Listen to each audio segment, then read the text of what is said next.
players.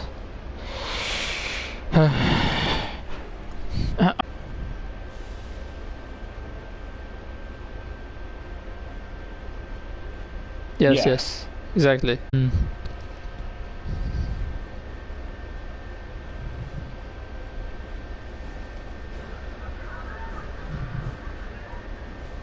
Yeah.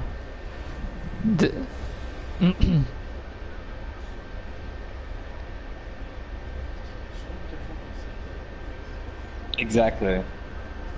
Yeah.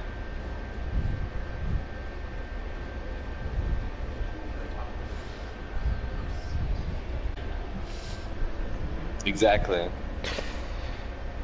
Yeah.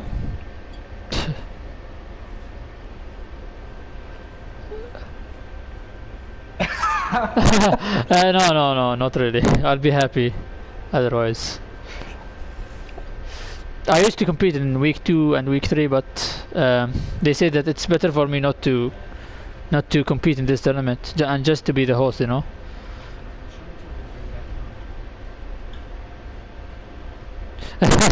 Yes. Exactly. Um, so regarding the bracket, um, we had some players to play offline, you know, off stream.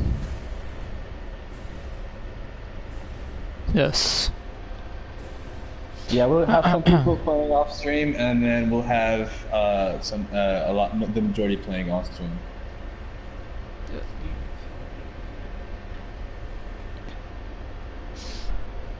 No, Yeah, still not yet. We're waiting for the players so we can invite them. Yeah. We made a room for everybody to join. I can see you join it as well. We're gonna do a King of the Hill, and then have the Invite players. you, yeah.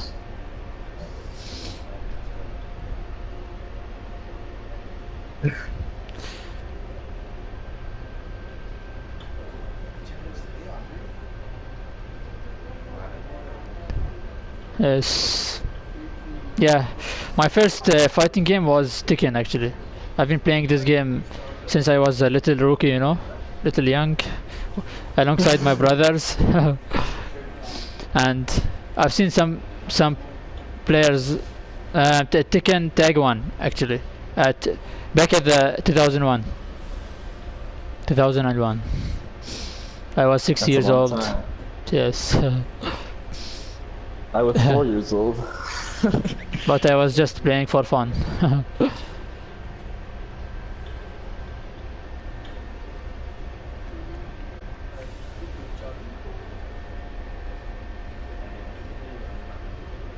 Yes, yes, it was. Yes, yes. It was just like that. As simple as this. And sometimes with friends, you know, cousins.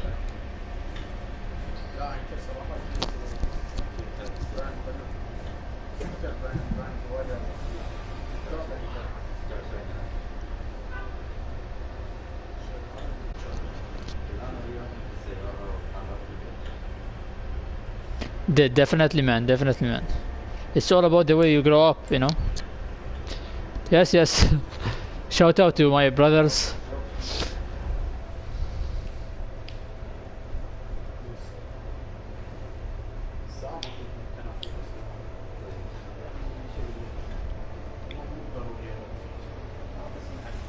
Um, there are arcade places that we used to go when we were young. We were practicing there, but I don't know how to play on the arcade stick, you know. I feel much comfortable using the controller. Arma, I know you use the arcade stick, right? Yeah. I never tried it before.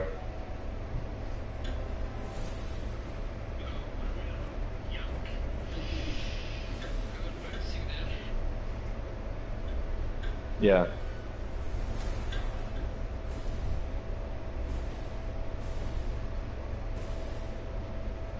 Oh, I see.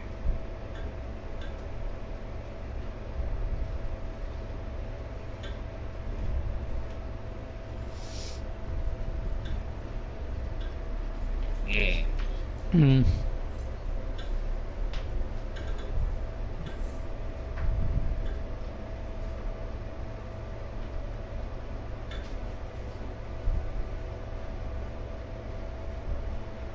That's true.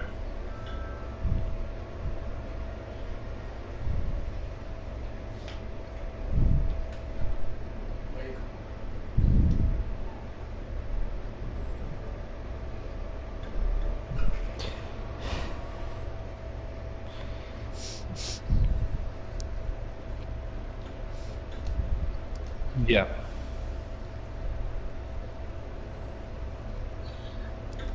Oh, I see.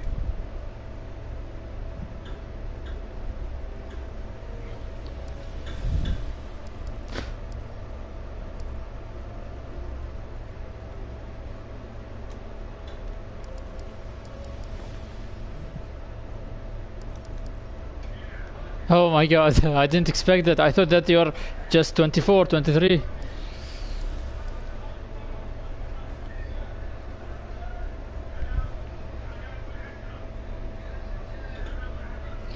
Um, Miguel, can you introduce yourself to the audience?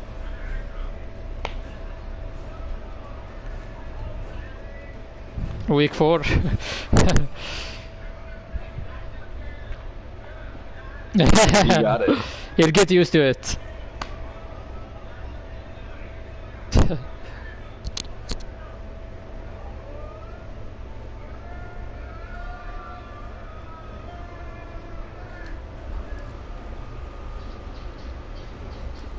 Yes.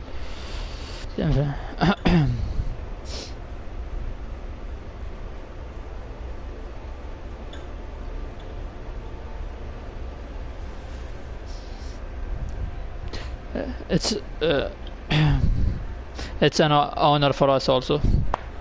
Thanks for joining us, man.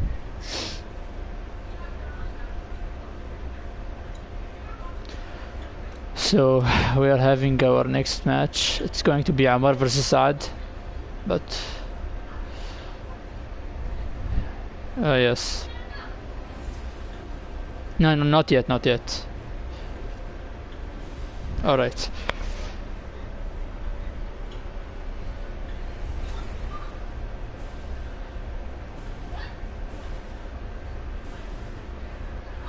Yes.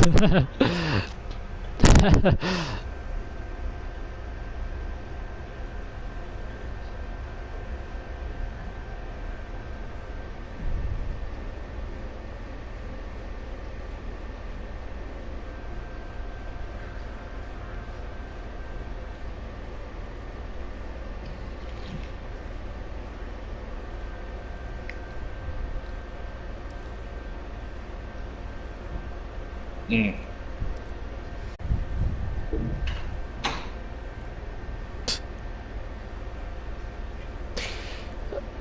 Well, I was practicing hard, to be honest. I never gave up once in my day.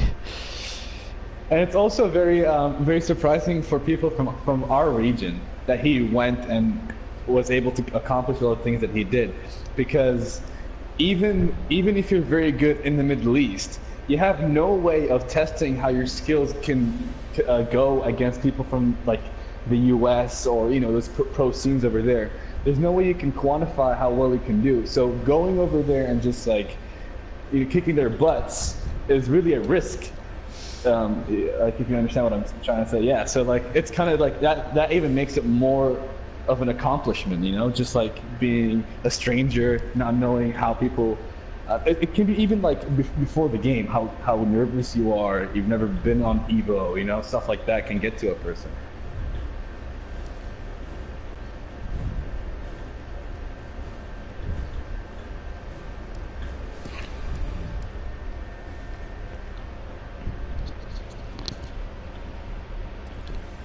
I invited you, Miguel. Jabree also, except Yep. so we can start.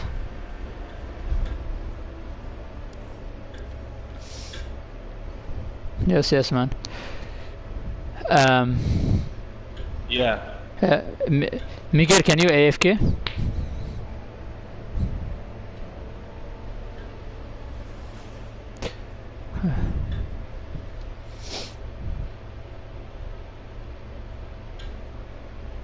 Yes, definitely. Exactly.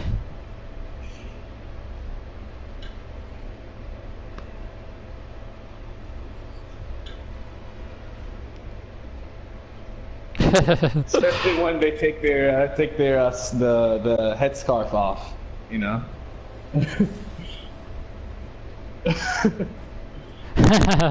No problem. Yes, I'll get him one day.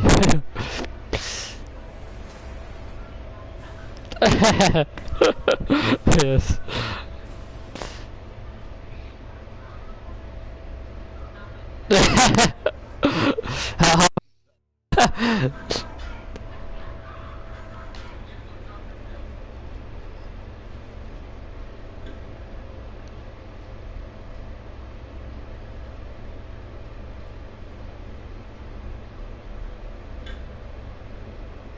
Mm-hmm.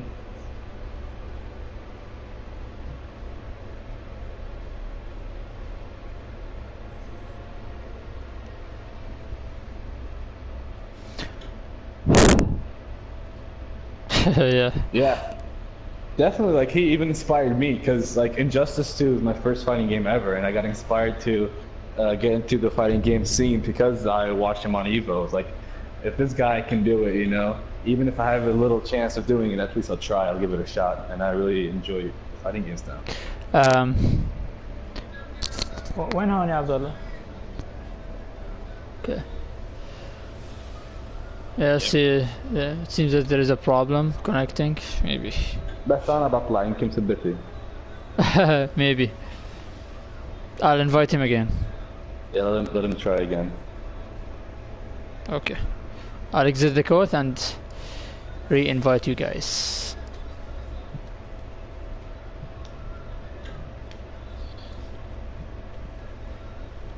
The issue is my NAT type is so I'm in a campus right now, and they have a very restricted NAT internet. So sometimes I can cause the actual connection problems. So it's better for me not to join some of the games and commentate, but I'll still be around.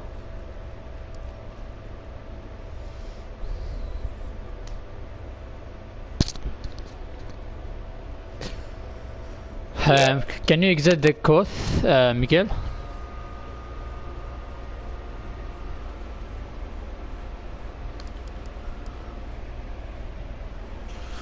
Okay. So let's do it.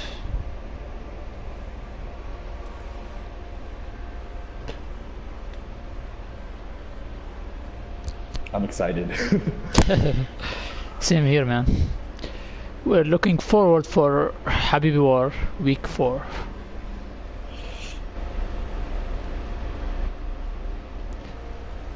Weekly. We're thinking of making it bi-weekly when we introduce Tekken, because we're going to do a Tekken eventually, but for now, it's weekly for Injustice. Because like the Tekken community in the Middle East is way bigger than NRS, unfortunately. I mean, fortunately, unfortunately, I don't know. I'm not going to be biased. I like Tekken too, but yeah, for now, the Tekken community is huge in the Middle East, so we can give people an outlet for their, you know, skills.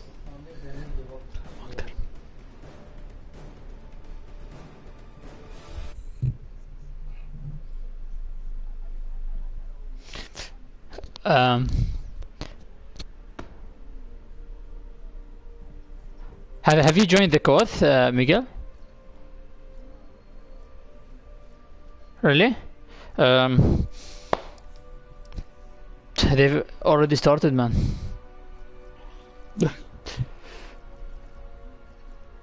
No problem. You can ask me just a couple of questions if you want to.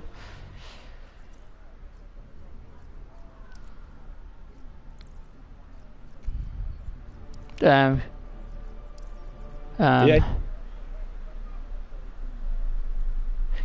You can join the code. Just try. Press X on my name.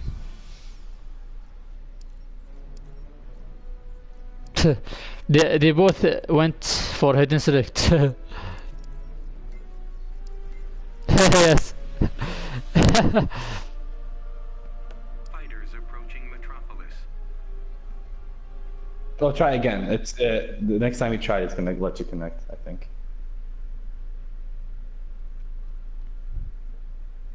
You can't connect? Alright. Alright. No, no worries. So it's Darkseid against Firestorm. Ooh. I've never seen that. Wait, I think I've seen that with Emperor Combat and Emperor Nyx before. I heard a lot of controversies of Firestorm being top. Yeah, these vortexes. What do you think, Miguel, about Firestorm?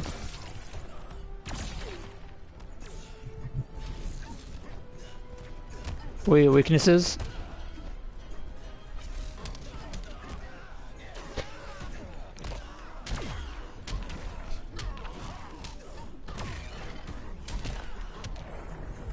Yeah, definitely, man. Alright, so what's going on? Who's winning? It's almost tied up. Oh, that's a good sign. We wanna.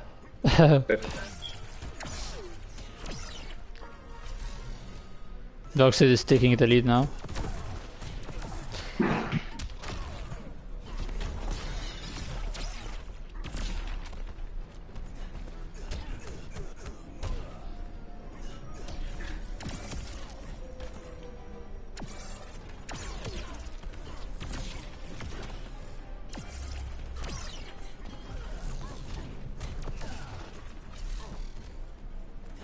Tekken Master, after the game, Yes. see if they can leave, and you can invite Miguel as well. I have to talk to them privately. Yeah.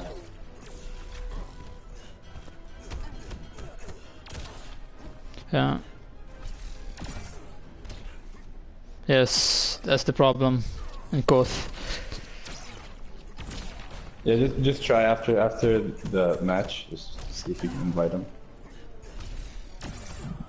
Okay.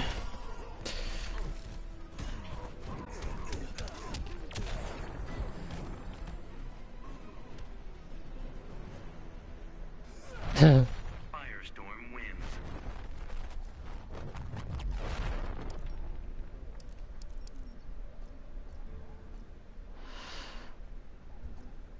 Mm-hmm.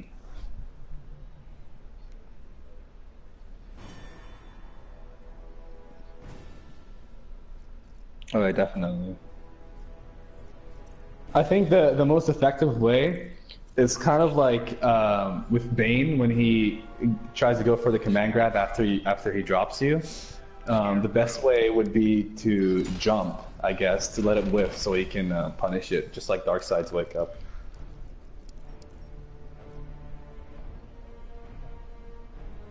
Fighters approaching Yeah. Gorilla City.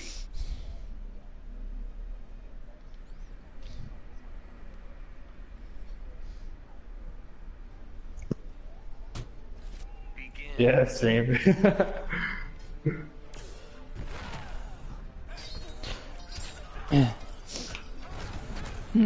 Saad.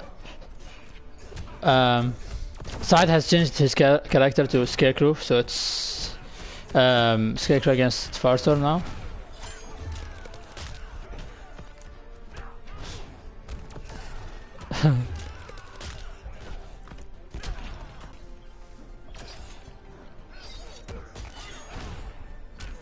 Yeah, pressure characters maybe. Yes, safe wake ups also.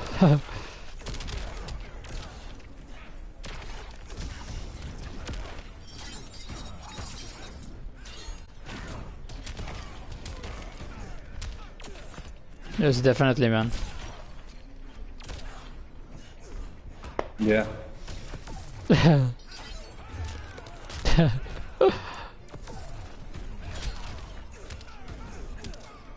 Alright, no sweet. problem. It's first of 3. First to 3, yeah, best of 5. Single elimination bracket. Yeah, so you gotta play your heart out.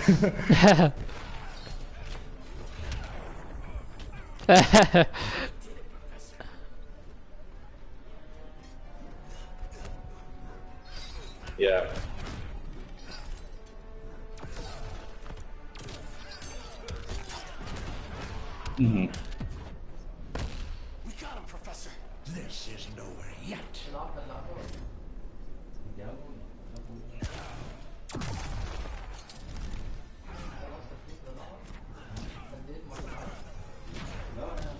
Yeah, I can think about it just now. Like, I feel like that's gonna cause a lot of upsets. Just having a, single elimination. Like, if you think loses a bracket Sonic Fox, he's just another beast. But in a single elimination, that would never happen. Like he's gone. So that causes a lot of tension between players.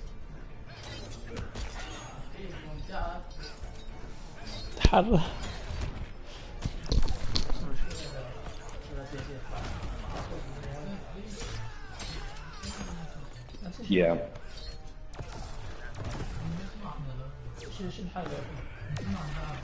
The thing. Oh yeah, that's good.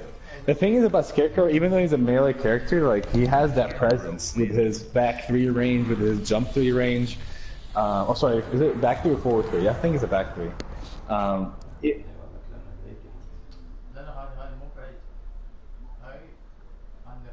Okay, but which one has the longer range with his scythe thingy? Is it? Dr. Fate. Scarecrow. Yeah. Yeah, I think it's. Sorry, continue. Yeah, I was just gonna say, like, even though he's a melee character, he has that range. Like like you said earlier, he's just a constant pressure character. Like he can just stagger you with his down ones and then just go for a command grab. So you gotta really read those and like jump or backdash them and punish. You're with us now, Miguel?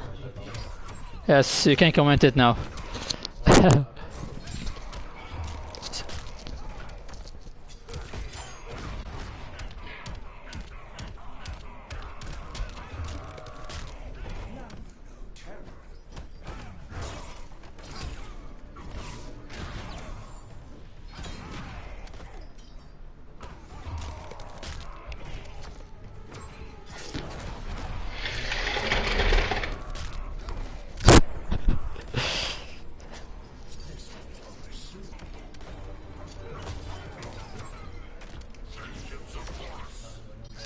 Sad.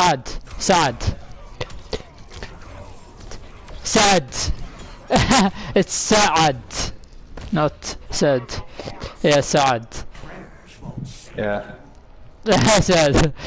You can call him Sad if you want to. It's hard for you. Yeah, Pronounce it. Yeah, we got.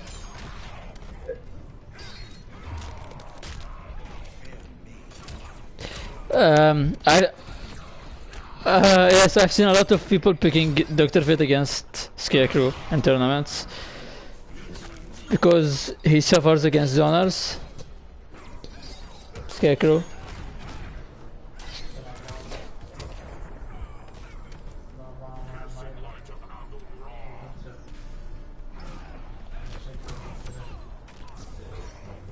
Yes, after the yes, after the latest patch, his report got less recovery frames, which is a big problem now when you face Scarecrow. Less recovery frames and faster. Yes, and faster startup. Hey Arma, I think in order for your voice to get on stream, you got to go back to party settings for a second. That's okay. Yeah, just go to party settings and it says allow your voice to be shared and do always allow.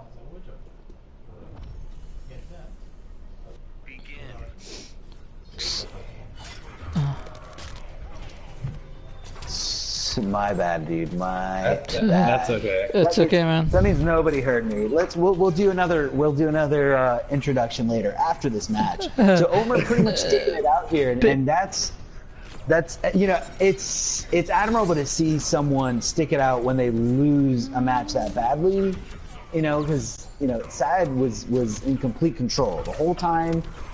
wasn't sweating it. He knew when he had a certain amount of life lead, all he had to do is turn on the trait, and that was it. But you know, Omar turning it around here, understanding that he can challenge every time he recognizes that that teleport is happening.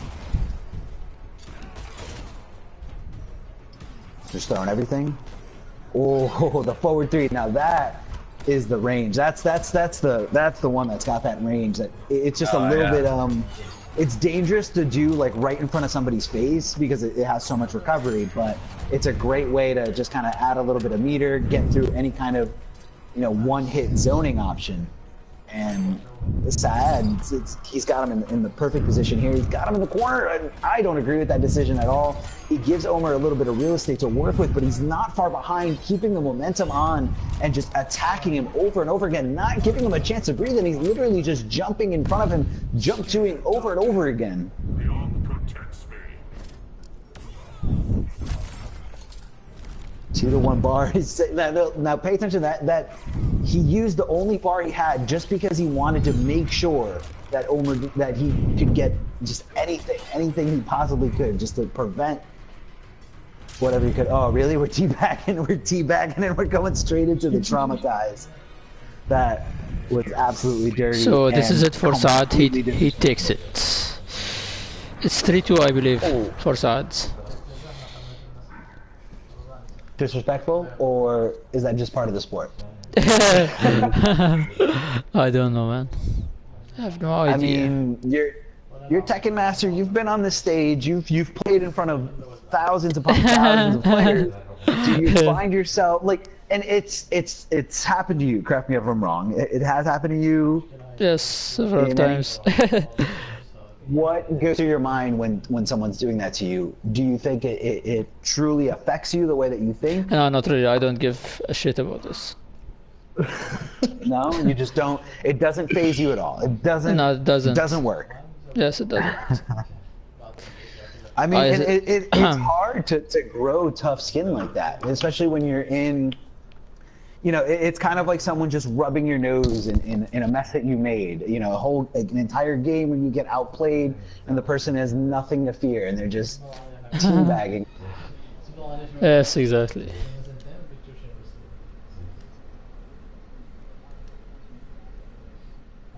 Yes, I did.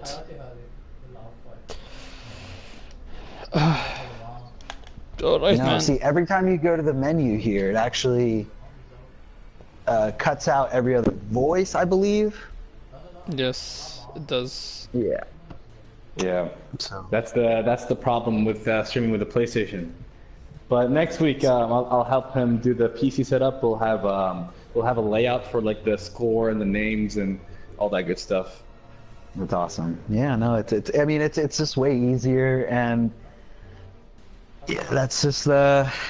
I mean, it's cool that the PS4 has this feature, and it's kind of like revolutionary being able to not, because just, you know, a PC rig is one that's able to have everything that you need. It's pretty expensive. Yep. But back to a question I did have before about, you know, we were comparing the Injustice 2 scene to the Tekken scene in terms of like an international.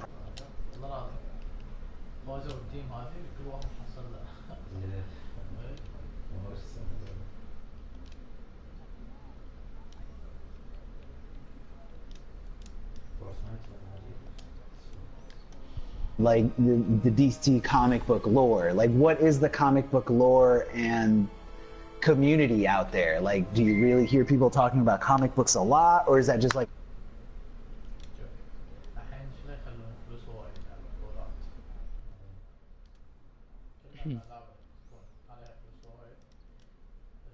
Like, I have a friend who read like hundreds and hundreds of comics, but like he's very rare. So, and I think you have a point. You're right that most of the community here, they don't really they don't watch DC cartoons. They don't read a lot of DC, and that's definitely a factor because evidence for that is a lot of people play Mortal Kombat when it's released, way more than people who play Injustice, even though they're made by the same people. So that in itself is a testament to like maybe it's because of the comics. Maybe they just don't like comic books, or maybe it's just fatalities look so cool, and people are they just love how it looks. I guess they're fascinated. But there's a lot of factors I'm pretty sure that make Tekken a more popular game. We will be having Omar versus FueledPunk now. I'll be inviting you guys. Okay, just let me know. Jabree, yeah. I can't invite you now because. Yeah, that's fine. That's fine. Okay. It's the sadness of living on campus, but you know, you gotta do what you gotta do. You'll go back to Bahrain next week, man. Yeah. No worries. Yeah. Okay. So Arma, you said you're from you live in New Jersey right now? Is that where you are? Yeah. So I pretty much grew up, was born and raised in New Jersey, and I feel every time I talk to like international people, I feel like they don't have like a full understanding of what the U.S. is like. Now, New Jersey, along with like other, you know, super populated states, cities, it's a little bit different than the rest of the U.S. Not trying to say that one's better than the other, but it's not like what you perceive. Miguel, you have to watch this match. It's Omar versus Khalid. Omar picks Sub-Zero. He's one of the best Sub-Zeros in the region against. Okay. Arma is our number one. After Tekken Master backed out, the ranking system, we got Arma as number one, and Hamou is definitely, I think he's number 3. Yes. So this is gonna be an exciting match. Does Hamou usually go with a Starfire? Or is this a specific Sub-Zero pick? Because I feel like his main character is Cheetah, but Cheetah does not do well against Sub-Zero, so. Okay, that's what I'm sensing here. Yeah. No, not saying that he's bad. I'm sensing it. Like usually when you see a Starfire, you know, going up against a character like Sub-Zero, one that wants to just keep you out constantly, you know, that your first idea is this a counter pick? Is this a way to kind of always have that full screen presence right there? And you know how Omar just trying to get that anti-zoning Sub-Zero tool. Now Sub-Zero has there's 2 main anti-zoning tools, one being that meter burn ice ball that he just did, and the other one is the slide that gets under a lot of projectiles. Oh, and the bait, knowing he's gonna wake up, knowing he's gonna take it, and he's in the corner. This is a very bad spot if he gets that ice cone out. Now I like what he did there. He meter burned it because he didn't have the ice clone up ready to go, and he was hoping that he could control him, but you know, Hamou just perfectly calling it out, understanding, and right there waiting for the meter burn ice ball. Now that he's got one bar, he's got to be a little bit more careful of his zoning tools. Never mind, had the opportunity to clash, or not sure there, but that was a big. That was just playing through the ice clone to the T. I believe that Starfire has 1 wake up or 2. She only has 1 that's fully invincible, which is the hair flip. That one's the fully invincible one, but it's unsafe. Where the other ones are a little bit safer, but if you're pressing buttons on her wake up, you're gonna hit her out of pretty much everything. Okay. I like dealing with Starfire either by blocking or neutral jumping to stuff everything else out. You know, again, it's all about going to the lab. It's all about going to training. But the hair flip wake up is safe, right? If you meter burn it. If you meter burn it, yes, it is safe. But there is a gap. I heard. I believe so. I believe there is a gap between the hit and the meter burn version of the hit. Yeah, I think it's interruptible. So Omar changed his characters to Atrocitus. Yeah, changing it to Atrocitus maybe to just kind of, you know, be okay with sitting back, because, you know, I'm sure Tekken Master knows there are some matchups where when your deck star's not up and your opponent's just sitting there and zoning, you're just like, okay, that's fine. It's no problem, yeah. Yeah, no problem. I'll wait for Dexar because that's what I want anyway. Get away from me. I want you to stay away until Dexar comes out. And I'm noticing that the Starfire is doing a good job of push blocking whenever Dexar is out and he's all in her face. Which is like, as an Atrocitus main myself, like it's very frustrating because I want to get all the damage out or to get the pressure out, but the push block is just such an easy answer to the tool. Yeah, I mean it is easy, but you have to kind of realize that you're draining their resources. You know, you're making somebody, get rid of a bar, and you know, meter management is huge in Injustice, and I feel like that's where a lot of people kind of plateau or a big thing that they don't understand. You need to understand to get to a certain level. Yeah, that's true. All right, 1 to 2 bars, decides to spend 2, giving him all the breathing room that he wants, getting 25% back, and I think that's the best bang for your buck, is the 2 bars, honestly. You spend more than that, you're kind of wasting meter. That's true, yeah, because it keeps going down the more bars you spend. Yeah, exactly. Each bar, individually is worth less the more you spend. Or, your last 2 bars are at 5 and 3%. And I really love the element of Clash, because clashing in this game is just like another level of mind games, like how much are you going to spend? How much am I going to spend? It's like just reading what the opponent's going to do, and just based on that, you, I guess, put in the meters you want, and it's always kind of fun. It's like a small mini game with the whole game as well. Yeah, no, it's definitely like a little, it's a little mini game. It's kind of like a little rock, paper, scissors. Like if you both have, if you both have, the worst is when you both have 4 bars. That's where like the mind games really happen. Exactly. It's like, okay, do I spend 2 bars thinking that he'll spend nothing, and then he goes and spends all 4 of his bars, negating your 2 bars and then hurting you for, and it all depends on the situation too. Yeah, and it's I feel like it's gonna be a common thing. Because having 4 bars each character is very rare, but a lot of characters that build meters so easily, like Black Manta or maybe the Flash, I can see that happening right there. With maybe Honeybee and his brother, Biohazard, just doing it. Because they love using supers.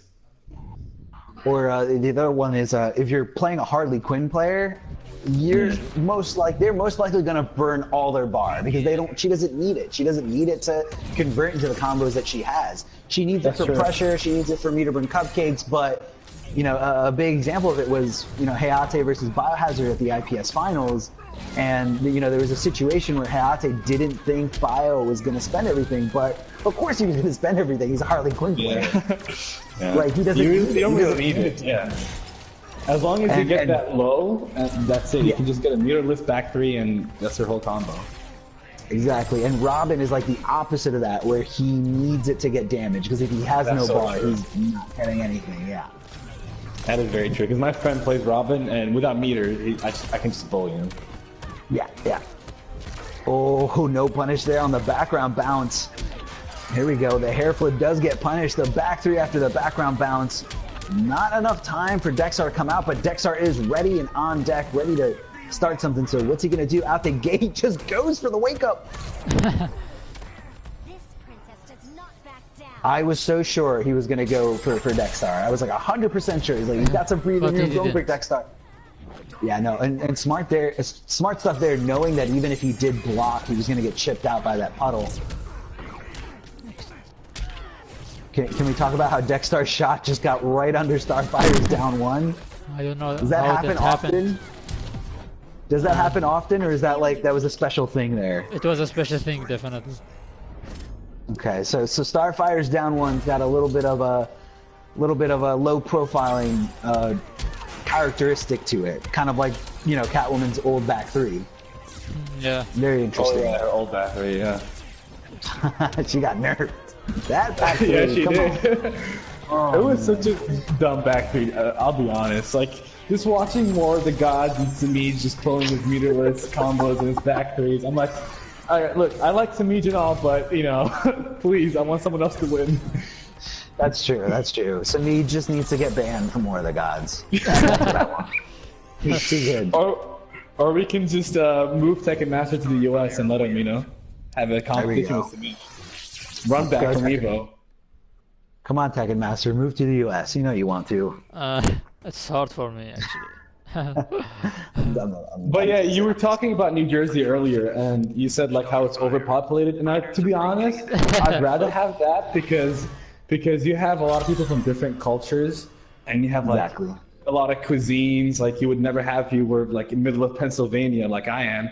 I'm not in Pennsylvania right now, but I study in the U.S. and I study in Pennsylvania. I'm like in the middle of nowhere. Like, have you ever seen that cartoon show, Courage the Cowardly Dog? Yeah. And you know where they live in the middle of nowhere? That's pretty much where my college is in the U.S. Where do you go? In what city is it in? Is it like a small Pennsylvania?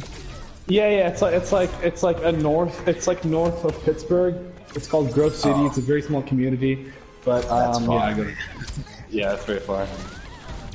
That is super far. Yeah, very different from New Jersey. I mean, New Jersey is the highest densely populated state, so like for how small it is, there's so many people like per square mile.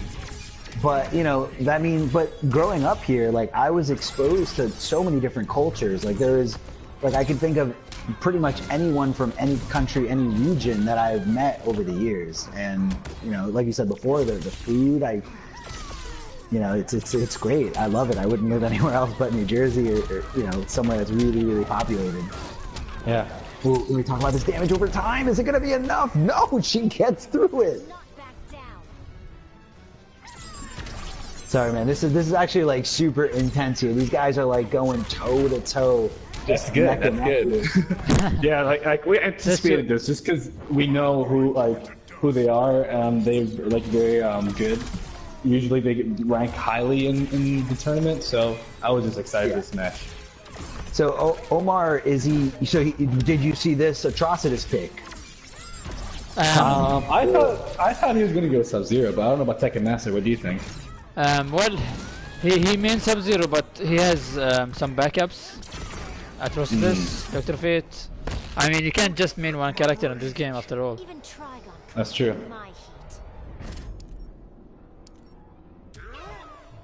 But his Atrocitus is decent, man. The down one conversions. Yes. Yeah, no, that was classic. Since the beta days, I was doing that. Beta days. Don't talk about beta. It's not. Oh my god. It was so OP, man. It's okay. He's a new character. Oh, going straight for it. No, he's gonna get hurt. He's gonna get hurt. He's done. He's done. Yes. He's getting class. He's getting hurt, and we're going straight into puddle right afterwards. Can she jump out? Yes. Nope, she jumps. She doesn't want to go on the ground. She's like, I am not staying on the ground. I'm going anywhere. But in puddle range, the floor is really, I think really it's level. 2-2. Yes, I think so. Let's see. The player should know. Yes. Definitely. I would rematch if I won. So I think they're sticking around. I think it is 2-2. Yes, it's 2-2. He's going Cheetah. He's going Cheetah. Now, specifically not picking Cheetah before because Omar was going with Sub-Zero out the gate. Cheetah's got a lot of problems in terms of getting around that ice clone where Sub-Zero can just kind of, you know, sit around it and force Cheetah to come to him. Yes, definitely. Now, this is tricky, man. This is a main character going against somebody's backup secondary character. Is it going to be enough? And that's really what winning that first game is about when it's a counter-pick war. I have played against Cheetah using Atrocitus in my first major at Combo Breaker. It was against Nubi, and it was so close between. Yes, it was 3-2. I actually remember. I remember specifically commentating that. That was. I don't remember if it was Nubi or you air escaping in the corner and just like trying to desperately not die. I want to say it was Nubi trying to air escape. It was Nubi, yeah. It was Nubi. Yeah. Yeah, no, that was a great match. If anyone wants to see a great match from the early days, you know, the early days of Injustice 1, check out Tekken Master versus Newbie. That was one for the books, man. I'm pretty sure that went into the hype montage. I like the switch there, the down 2, summoning Dexstar. Dexstar is out a nice and safe way. Uses meter to get out of there. Hold on. Oh, that's a big drop. That's a big drop, and now that's definitely character unfamiliarity. Not really, you know, getting used to what he's supposed to be doing right there. Just a raw puddle right in front of her face. Oh, the command grab. Yes, because he crouched, that's why it hit him. So that command grab kind of hits like an overhead. You know, you have to be, for you to be susceptible to that command grab, you have to be on the ground. You have to be crouching. Yeah. But she has the other command grab, which if you blocked the overhead, she can get you. I thirst for your blood. Gosh, she has 2 command grabs? I never knew that. Yeah, one for standing opponents and one for crouching opponents. So it's kind of like how Shazam was in Injustice 1. I want to talk. Can we talk a little bit about Shazam? Shazam was like super fucking good in that game. I just don't think anyone was super great with him. Oh, anticipating the was. jump in, it just So bad. somehow gets through the fire. Getting room here. I serve only the goddess. Now I want to talk about Omar's recognition there, understanding that he had Dexstar fully charged, and that's the only reason he clashed. Very rarely will you see an Atrocitus player want to clash if Dexstar is not out or, you know, not completely ready to be out, but this long combo just forced him not to, you know, really get much in terms of what Dexstar can get him. But those 2 shots was enough for him to find his opening here, getting the momentum.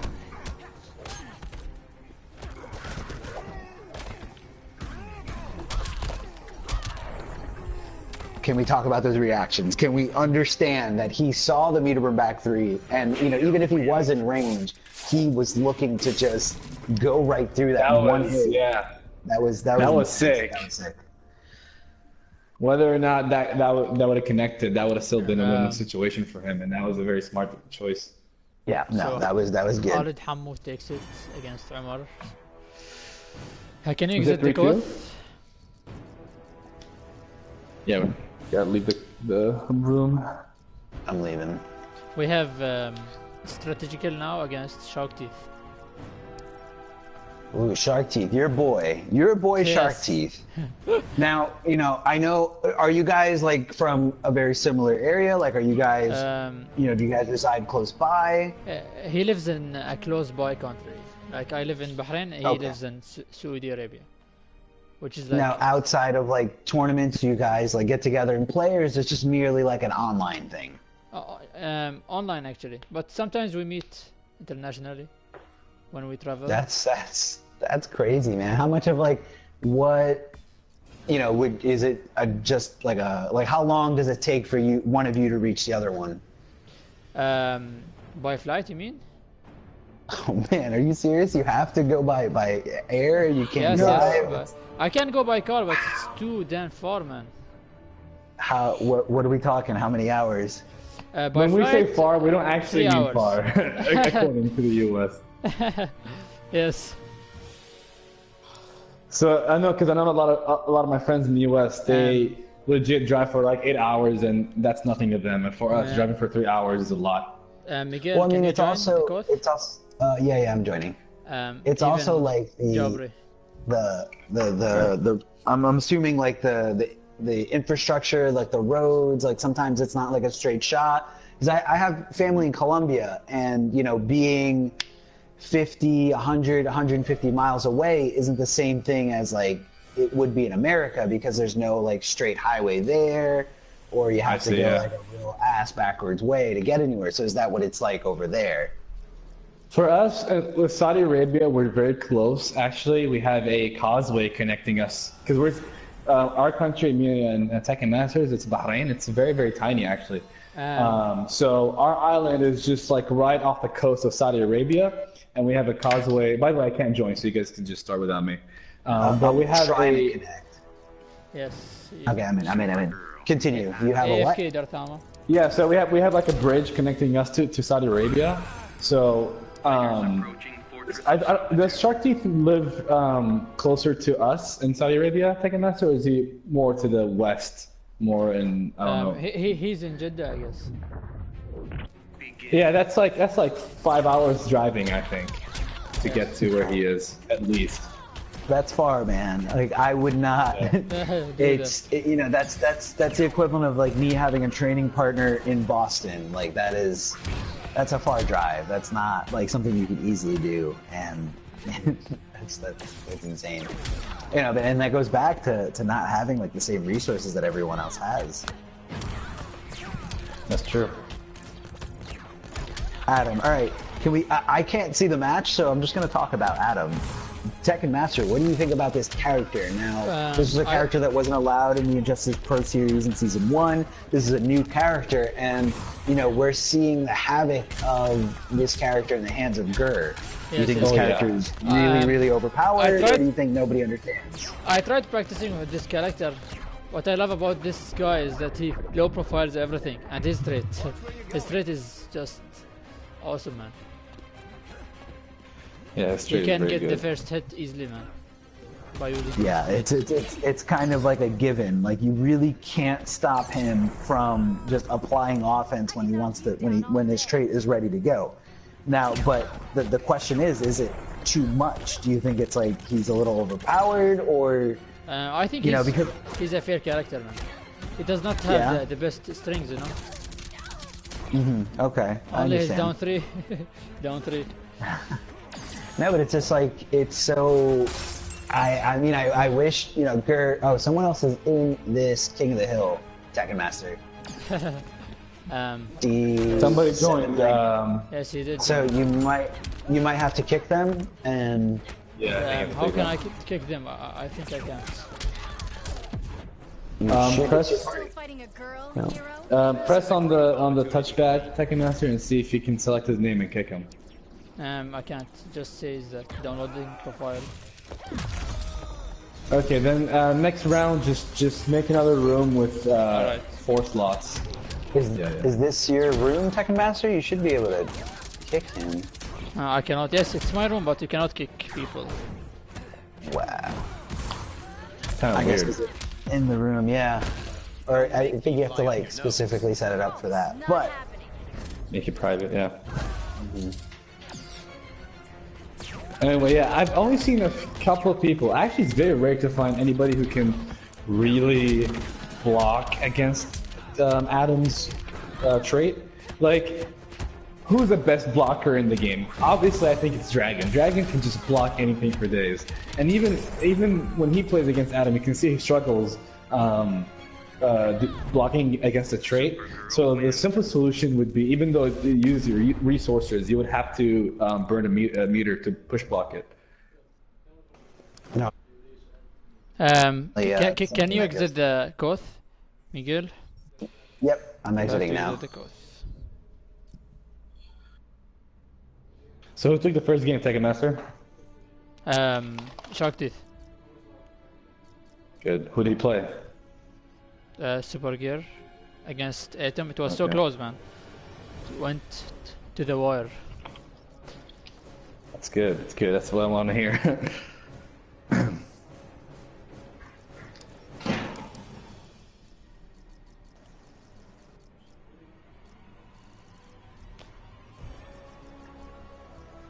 It was Strategical against Sharkteeth. Okay. Accept the invite.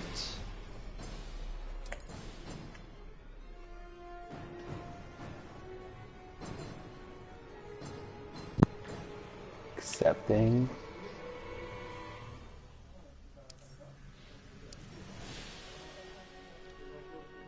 We're good to go.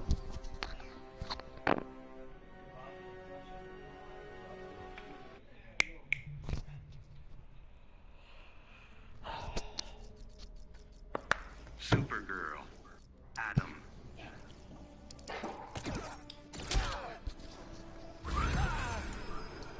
Fighters approaching Slaughter Swamp.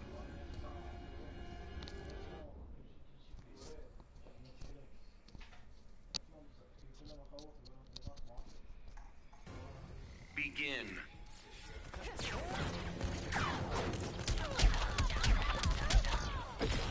So it's currently 1-0 for Sharkteeth.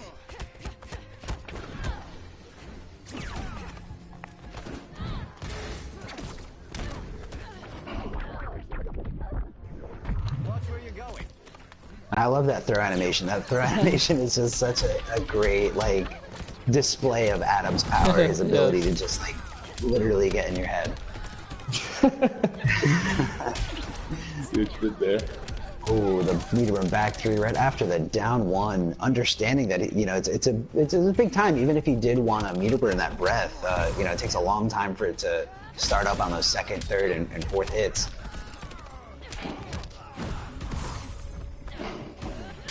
You know, Sharkteeth used to over play yours. with Aquaman, but after they nerfed him, he switched to Super Gear.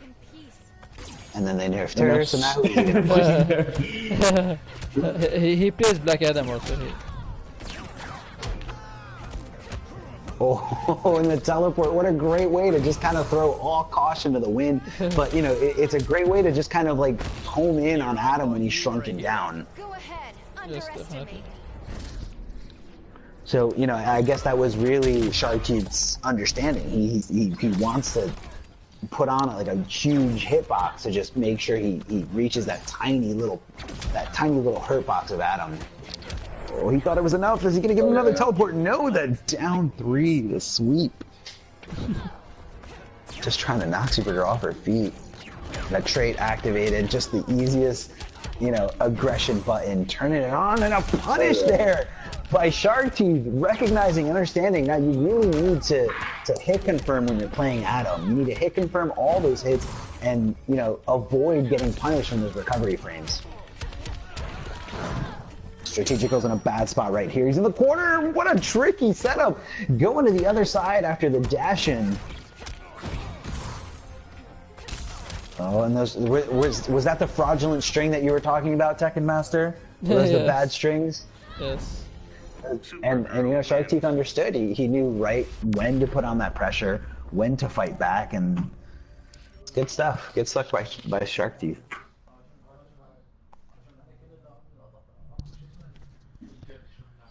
I feel like one day I'll try to So get. it's I'll currently get 2-0 into for one of these Sharkteeth. games. Girl. Will Enchantress. Strategical change characters? Yes, he went Enchantress.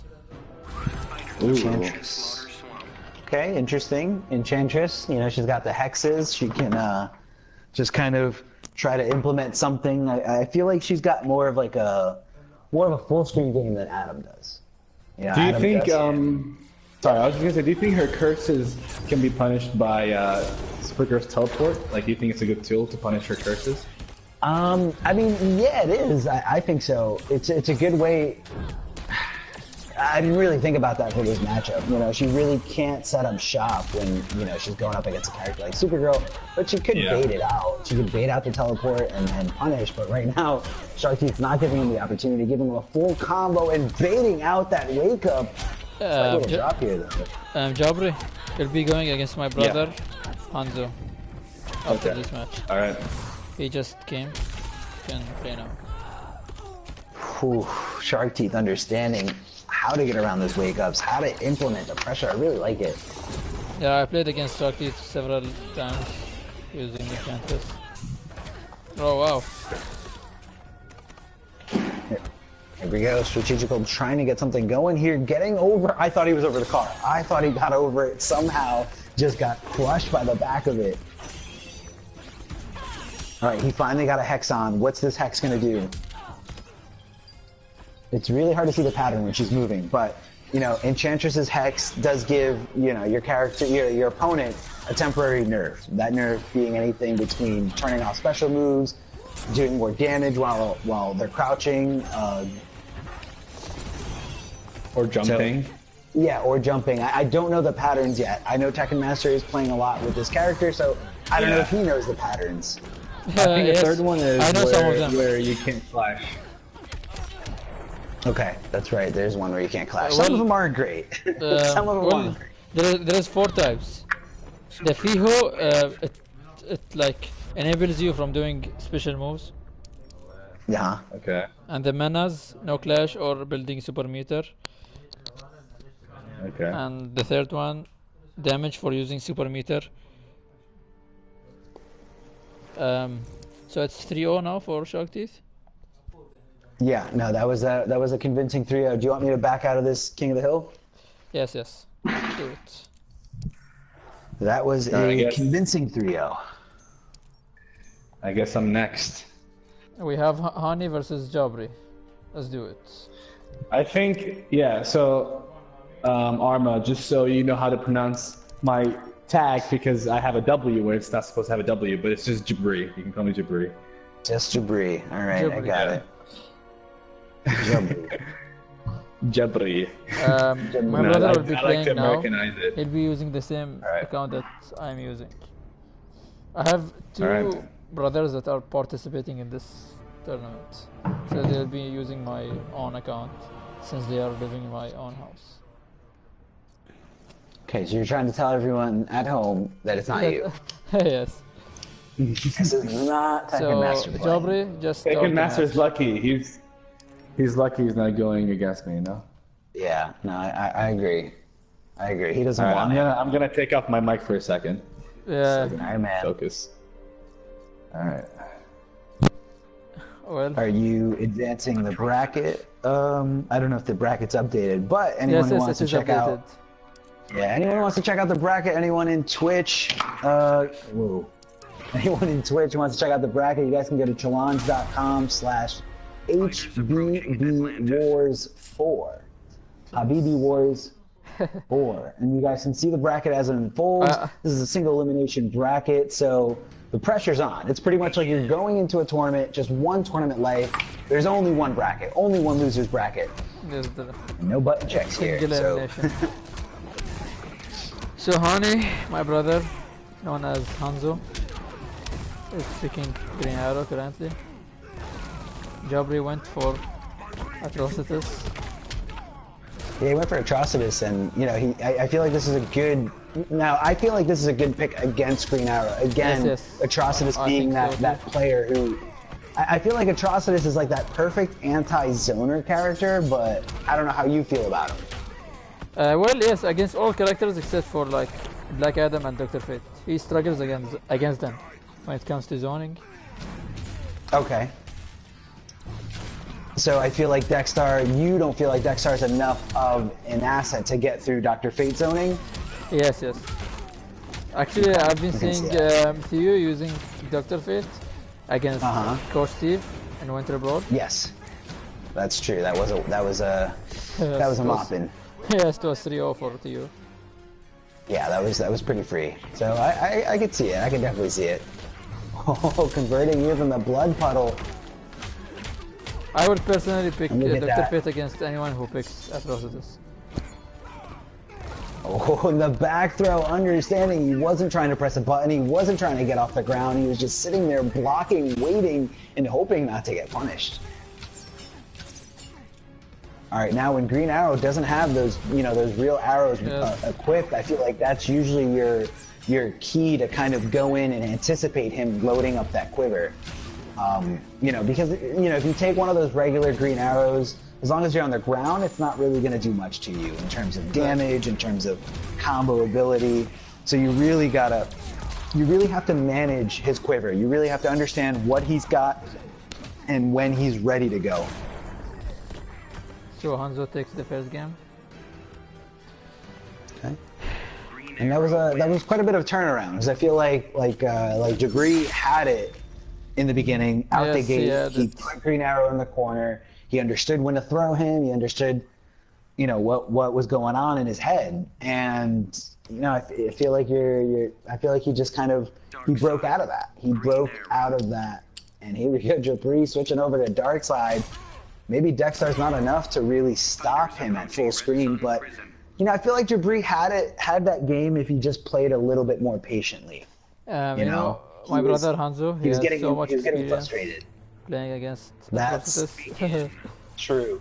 I was not thinking about that at all. The double overhead here gets that first bonus mirror. Look at this damage here, just out the gate, and that's what's so important about getting that first hit in this game is the combo potential, is what you can do once you get it. Can we talk about those conversions, the full screen Omega beams? Those lasers will track you, doesn't matter what universe you run to, they're gonna follow you, they're gonna chase you down. Checking out the minions, because Darkseid isn't powerful enough, he needs a minion. Oh, that was a beautiful meter burn. That was a beautiful meter burn roll, but a little bit of a slight execution here. Checking the lasers, getting right over Green Arrow.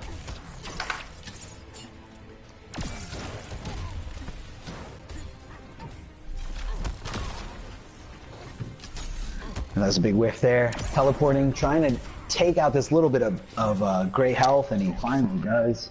And Jabree looking a little bit better here. Looking like he really understands this matchup more. Darkseid got that teleport in. And, Green Arrow and pretty much anyone just fighting against Darkseid always has to be aware of it.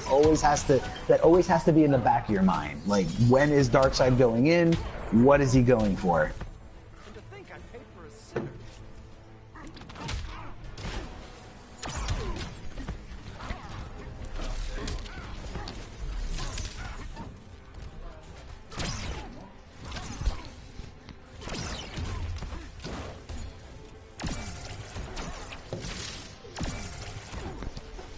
the Omega beams here, chucking them over and over again. This is pretty much just a standoff.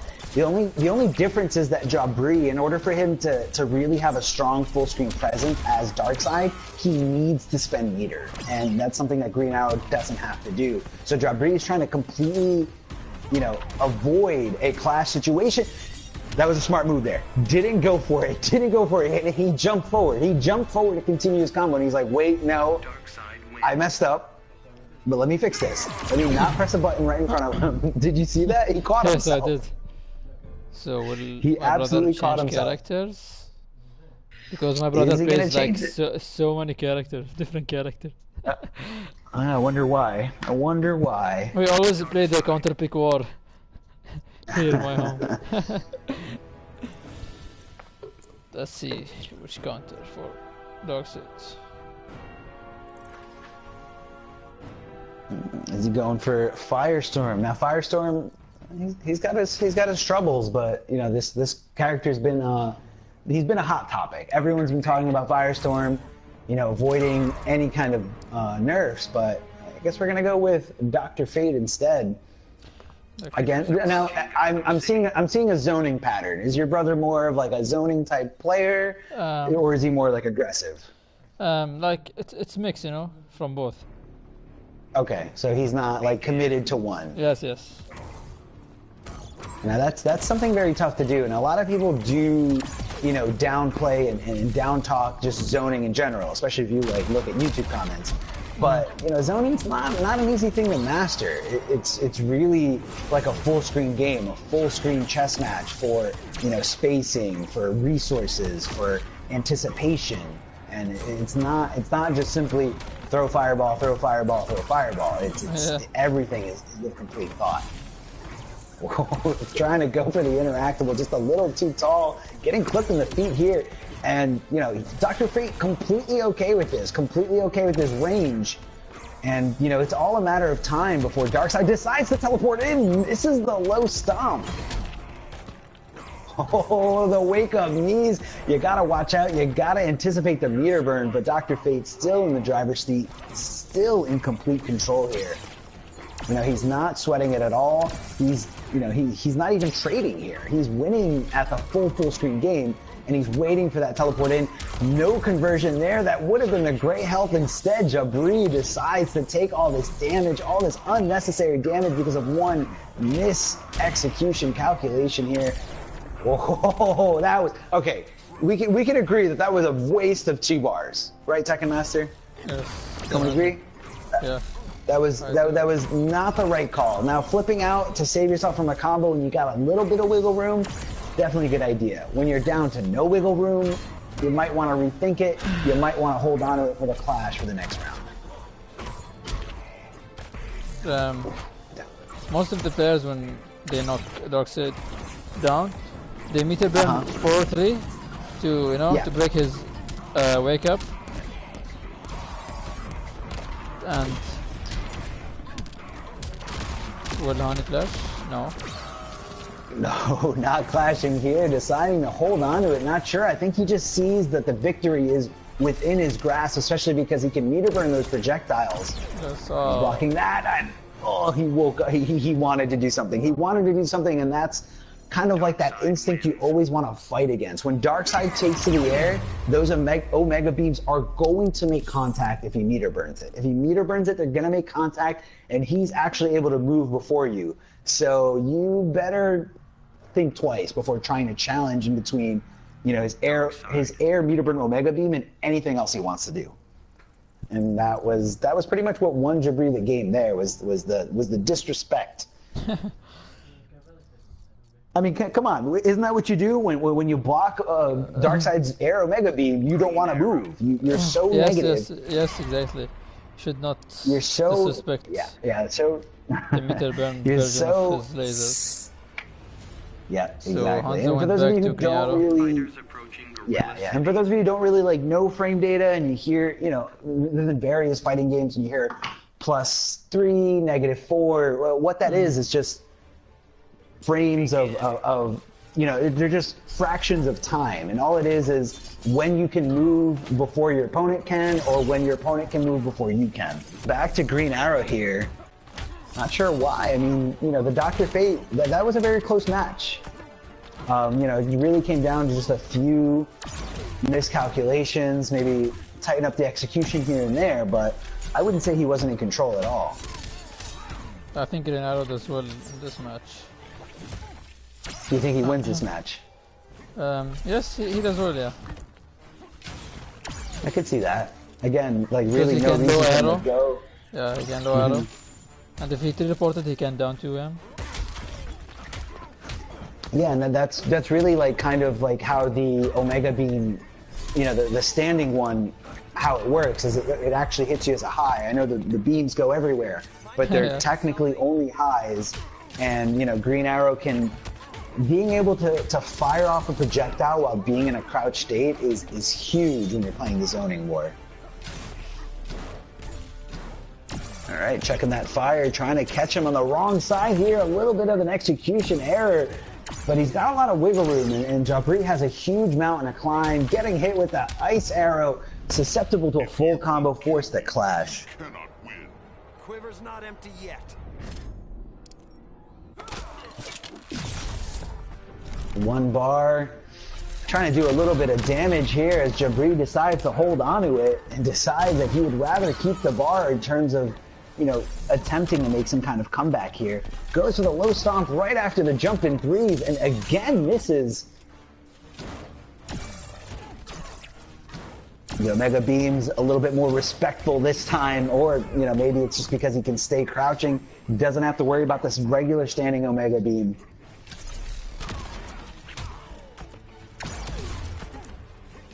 The fire arrow hitting him in the shin. He's really not sweating. And here he did connect. Going right through the Meterbird back three. We're going to see an extended combo here. Forces the clash. Taking me seriously? Darkseid will have victory. Now, have you ever been in this situation, Tekken Master, where you've had like this crazy comeback challenge in front of you? And you waste energy, you waste resources. And you know, it's almost like you should have just saved your energy, saved your momentum for the next game. Yes, but it's really I've done hard that to quit. before. And have you like regretted it? Like, man, I wish I didn't try to make that comeback last game. No, I haven't actually. I didn't face such a situation. It's a tough thing. It's happened. Is that just because every time you make a comeback, you make the comeback? Yes, you can say that. But it's not easy to make a comeback in Injustice 2, to be honest. You think it's a little tougher? I mean, yeah, because it depends there's on no... your character. Yeah, that's a really good point, because there's no like set specific comeback mechanic in this game. Like Dragon Ball FighterZ has the sparking, you know, Yeah. Marvel vs. Capcom has the X Factor, and you know, it's not really, you know, if you're making the comeback, you have to do it in, you know, the honest way.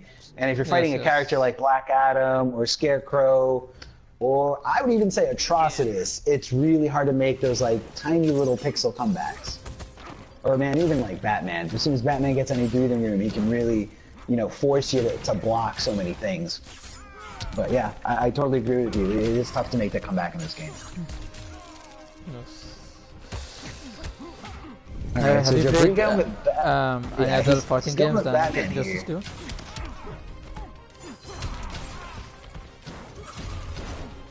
The slide does get through. Oh. Now see, those regular arrows, they don't do much. They don't do too much in the sense of combos. They don't do much in the sense of damage. But if it hits you in the air, it actually gives Green Arrow a lot of time to load up his quiver, set up his momentum, set up anything he wants before you actually are able to get up and do something about it. Oh, I like that cross up there. I love the anti-air escape. Unfortunately, it doesn't convert into a big combo.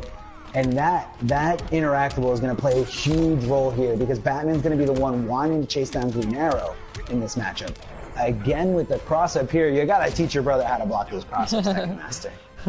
It's not an easy task to block Batman's jump too.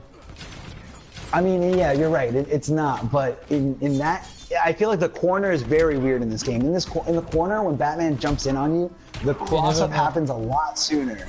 It happens like almost right away. Yes. Jabree trying to hold on to this tiny little pixel as long as he he wanted could. to use the interactable. He can't. He use it. wanted to. He did. He was trying. He was just trying to like aim and go for it. Got one fire arrow, the entire fire arrow. I love it. I love it. Understanding that Batman was going to just fly in and look for his opening here, forcing the clash. The early clash from Hanzo. Yeah, that is very early here. Now, I don't know what he's going to spend. He's going to go with one bar. I guess he didn't want to overextend. He might have, you know, lost a little bit of health. The second clash that he might. Yeah. That Jabree might do.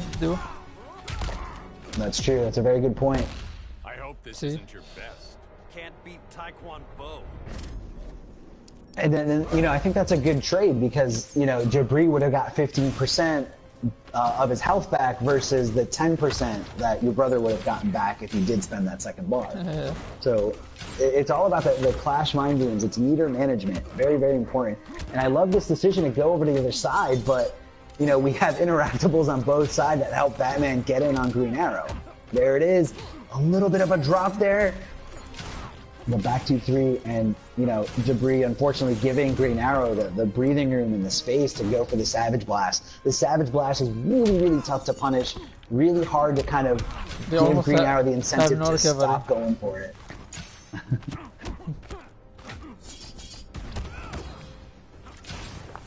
Push blocking, I think, a little too late. He push blocked after the chip damage was already done. Green Arrow And wins. Jabree Hanzo takes it. loses another game. 3-2. Yeah. That was close. to That the was next a lot of back and forth. Um, That was a lot of fun character select mess. Abdullah تعال. My second brother will play now.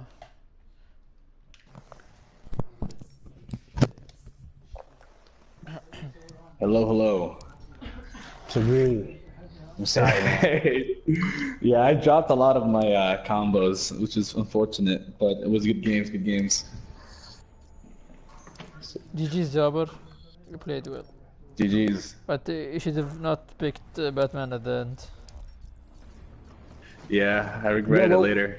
I mean, what was I hate that matchup. I don't like it. I haven't been playing too much Batman lately, but I feel like it's real tough to keep Green Arrow down. It's real tough to stop him from Savage Blasting. Even when I feel like I make the reads with the grapple, sometimes he's still able to just block get the arrow out.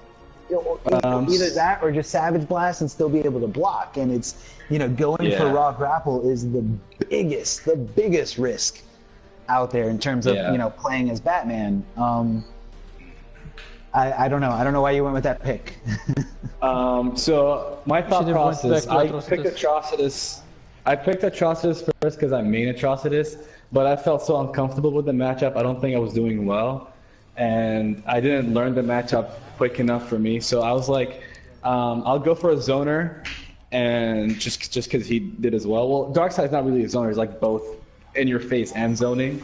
Yeah. So I was kind of trying to use a teleport to get in if I can't zone him enough. And like you said, I believe you mentioned at one point, I need to spend the bar to be able to, you know, poke him full range if he's crouching. And that went well, but I feel like he understood my playstyle and went with the Dr. Fate.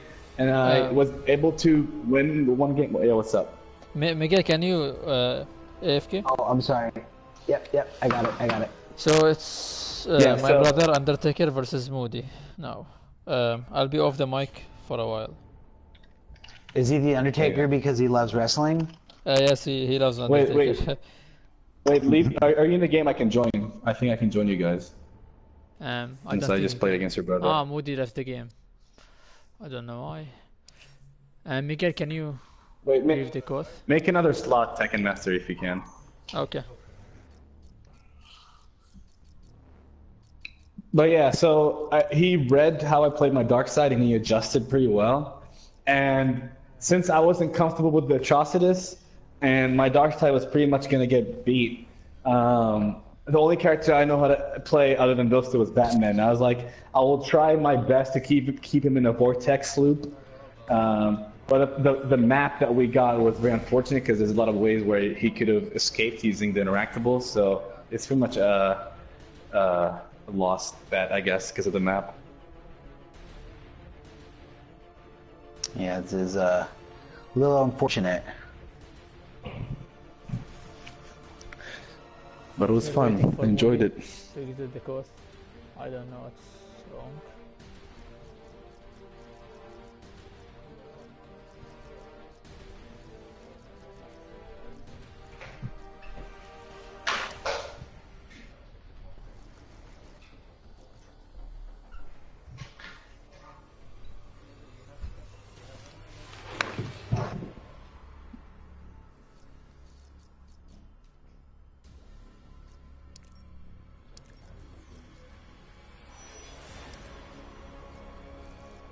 I don't know what is Moody.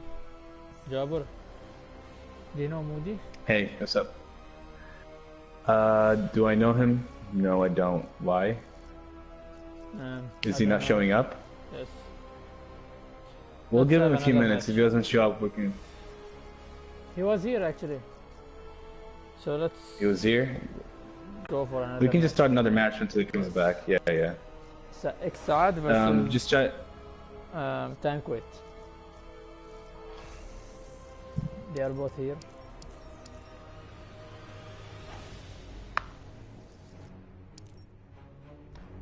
Jabree, do you want me to invite you? Yeah, just try. And if I can't But join, then if you can, then because someone else will join the quote and he will interrupt us. oh, that's true. It's better to I don't keep it know. open. It's your choice. It's fine. Yeah. Tekken Master, I'm telling you to check your WhatsApp. Okay.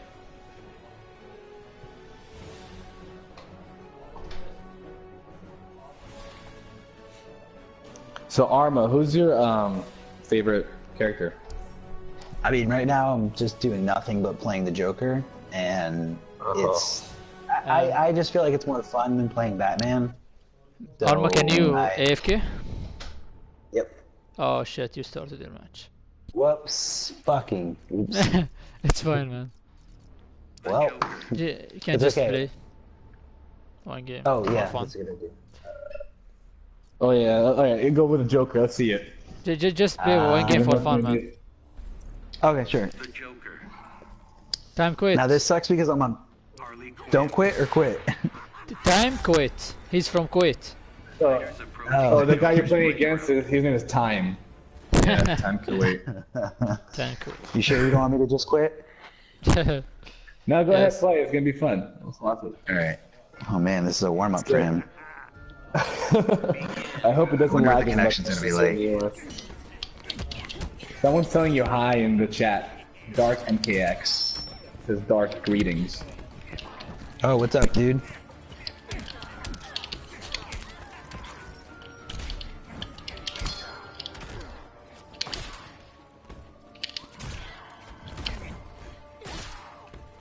Oof.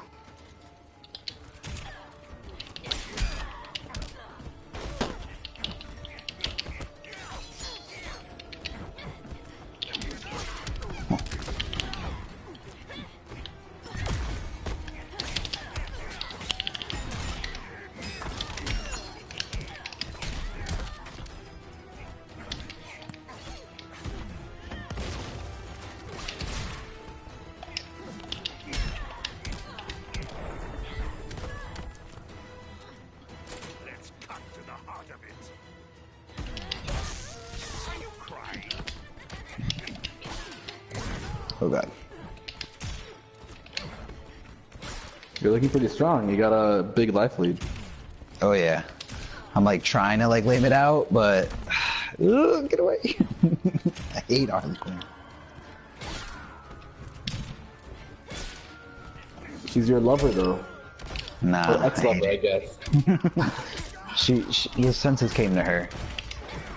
Ooh, I love my new wake up. Oh, what a whiff punish. I deserve that. I deserve that swarm. I was trying to get past the hyena. Oops.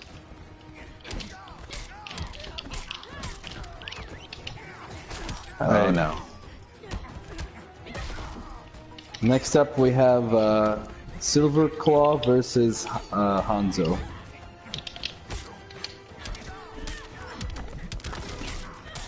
That should clash. Ah. You've got no sense of humor. Well, I think it's funny.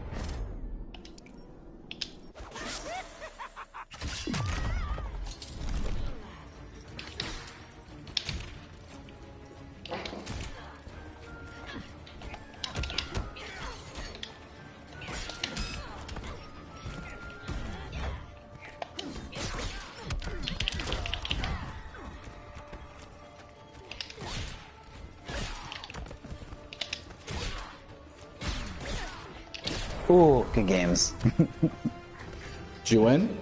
No, I actually got. I couldn't hold on to this lead. He learned it. All right, we got a person in chat asking you. His name is Yo, I'm a Prince. He says, ask Arma what he thinks of the Joker. I don't think that the Joker is necessarily bad. He's got some problems, and I think it's mostly his anti-air ability. You literally have to guess in some matchups when it comes to trying to anti-air somebody. If it just started up a little bit faster, and if the hitbox was a little bit more present, I think that the character would be actually really, really good. But and he's got some super dirt in the corner. Really fun stuff in the corner. So he needs some stuff. I know he got a huge buff a few patches ago with his wake up. The wake up was key in helping him out. I just wish that the wake up didn't leave the character. I mean, in some matchups, it's great that it leaves the character in full screen, but in some matchups, I wish that the wake up gave me a little bit more momentum. But Joker is great in terms of like full screen presence. In a lot of matchups, he can really make players have to come to him, and he can really hold his own, and he builds meter like crazy. And that's the best part about him. All right, we have Sad playing Darkseid. I'm pretty sure his dark is better than mine. I can already tell. But what do you think of this matchup? Do you think it's good against Harley? I'm not sure. I mean, Harley, which is what I think that's really where. I don't think anyone likes leaving Darkseid at full screen. It's all about being in his face, and that's why his wake up is such a powerful asset to him, is because that's what he wants to play. That's where he wants you to be, scared and second guessing, well, where to apply pressure, where to, look for the mix-up. Oh, what a whiff punish there, understanding and hitting him with a low gunshots. Unfortunately, the air escape kind of messes him up. He didn't really recognize it in time. That's true, yeah. And that's really, I think that's what you gotta lab, when players like to go for air escapes and recognizing it and understanding that you can, either continue or start a whole new combo from it. That's true, and the forbidden air tech is against Honeybee straight. Flash is straight, not Honeybee. They're kind of interchangeable at this point, but yeah, that's a big no-no. And someone in the chat was asking me what I think about Honeybee's Flash. I think Honeybee's Flash is amazing. It's been great since Injustice 1. He understands how to put you in a state where you don't want to challenge, and you just have to kind of like take the mix-up. And his convertibility under pressure is insane. 2 bars apiece, both players not giving each other any wiggle room. But what do you really expect from Harley Quinn? She doesn't need the meter for the combos. Oh, that's very unsafe stuff, but no punish! Can we talk about how much damage the tire does if you get hit by the first part? Can we talk about how does it do more if it's the first? Yeah, the first part hits you overhead. Yeah, no, it does a good chunk. It does a really good chunk, and it just caught him. He was in the wrong spot. And the first part actually hits as an overhead. And then it combos into the kick. Did you see how much damage that did to him? That's crazy. 271, I think, yeah. Cheetah on the tier list. Can we talk about Cheetah on the tier list? Go ahead. I think this character is super downplayed. Yes, this character definitely has some bad problematic matchups, but like Tekken Master said earlier here on this stream, there's no there's no way you can play this game and be the best by just playing one character. Yep. Definitely. You need to have pocket characters with you as well, just in case.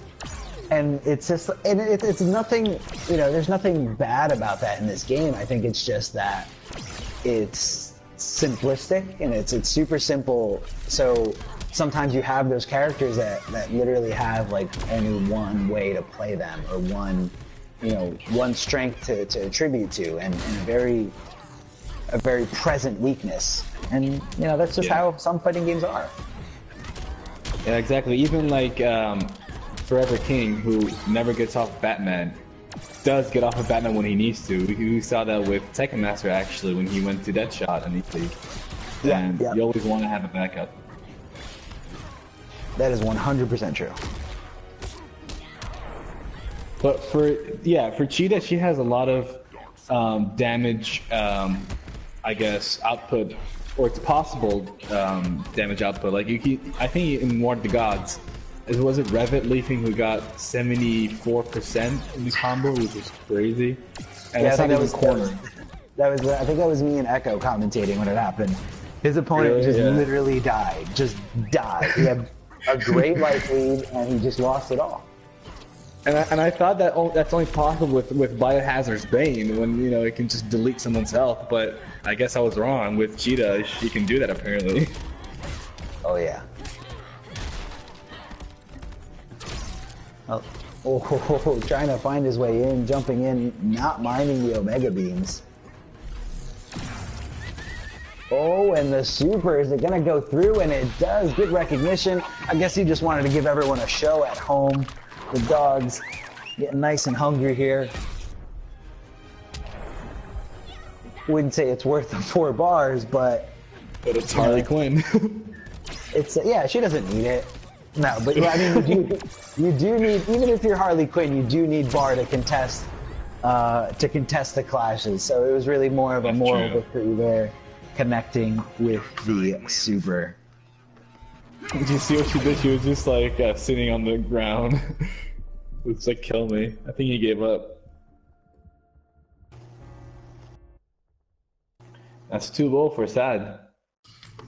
Second game was pretty much more dominant performance by Sad. The first game was more back-to-back, I guess, and then Sad brought it back in the end, but this game was kind of different. We'll see what time does to bring it back. Is he going to switch characters? That was a little different. Changing it up. The Supergirl. Begin.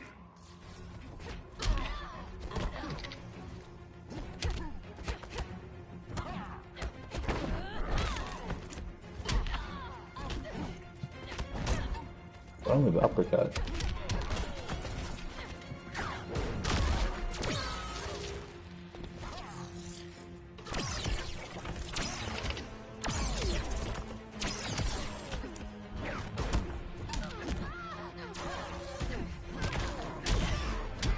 So both these characters have teleports, and both of them have zoning abilities, but if you block Supergirl's teleport, you're gonna get punished no matter what. Like, it's just a very unsafe move on block. Yeah, it's kind of like they're both teleports that you have to treat differently. You know, one that's, I would say, more about a like I feel like Darkseid's is a little easier to input in the neutral, where Supergirl's is kind of like on a super hard read because you are taking a risk if they see it coming. And there was a guy who tweeted how most Supergirls teleport right after they do their laser, like their full-on laser, which is now meter, like you have to use meter.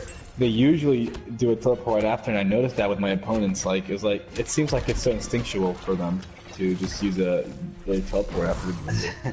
I think it's what it is once you spend all that meter, her trait meter, her character power meter, she doesn't really have anything else in terms of like a full screen option. So, you know, I feel like a lot of Supergirls want to just constantly do something, and the low, very tricky stuff there kind of like a little mind F, seeing and recognizing that the character's jumping in on you, and everything in your instinct, everything that you've fundamentally built in your head is, okay, here comes the overhead, but instead Darkseid just goes with the low, and it's just such an infuriating thing. It really gets to you. And so game 3 goes to Assad, takes it 3-0. GG's, good performance by both players. You know, that was very, very good stuff. You know, just gotta study that Darkseid matchup. Gotta understand how to respect him on wake up. Understand that you can make that knee whiff, and it's all about going to training room and checking it out, making sure the damage is dealt, making sure you don't leave damage on the table. And also another thing that I do is I watch a lot of professionals play the characters that I want to watch and see how the other pro plays against that character and understand what to do. But yeah, now we have classic Kuwait versus Tekken Master's brother Hanzo. Hello guys. Up TM. We have now classic Kuwait, known as Silverclaw, against my brother Hanzo. I'll be inviting you guys. Okay, let me know when you send it. Okay.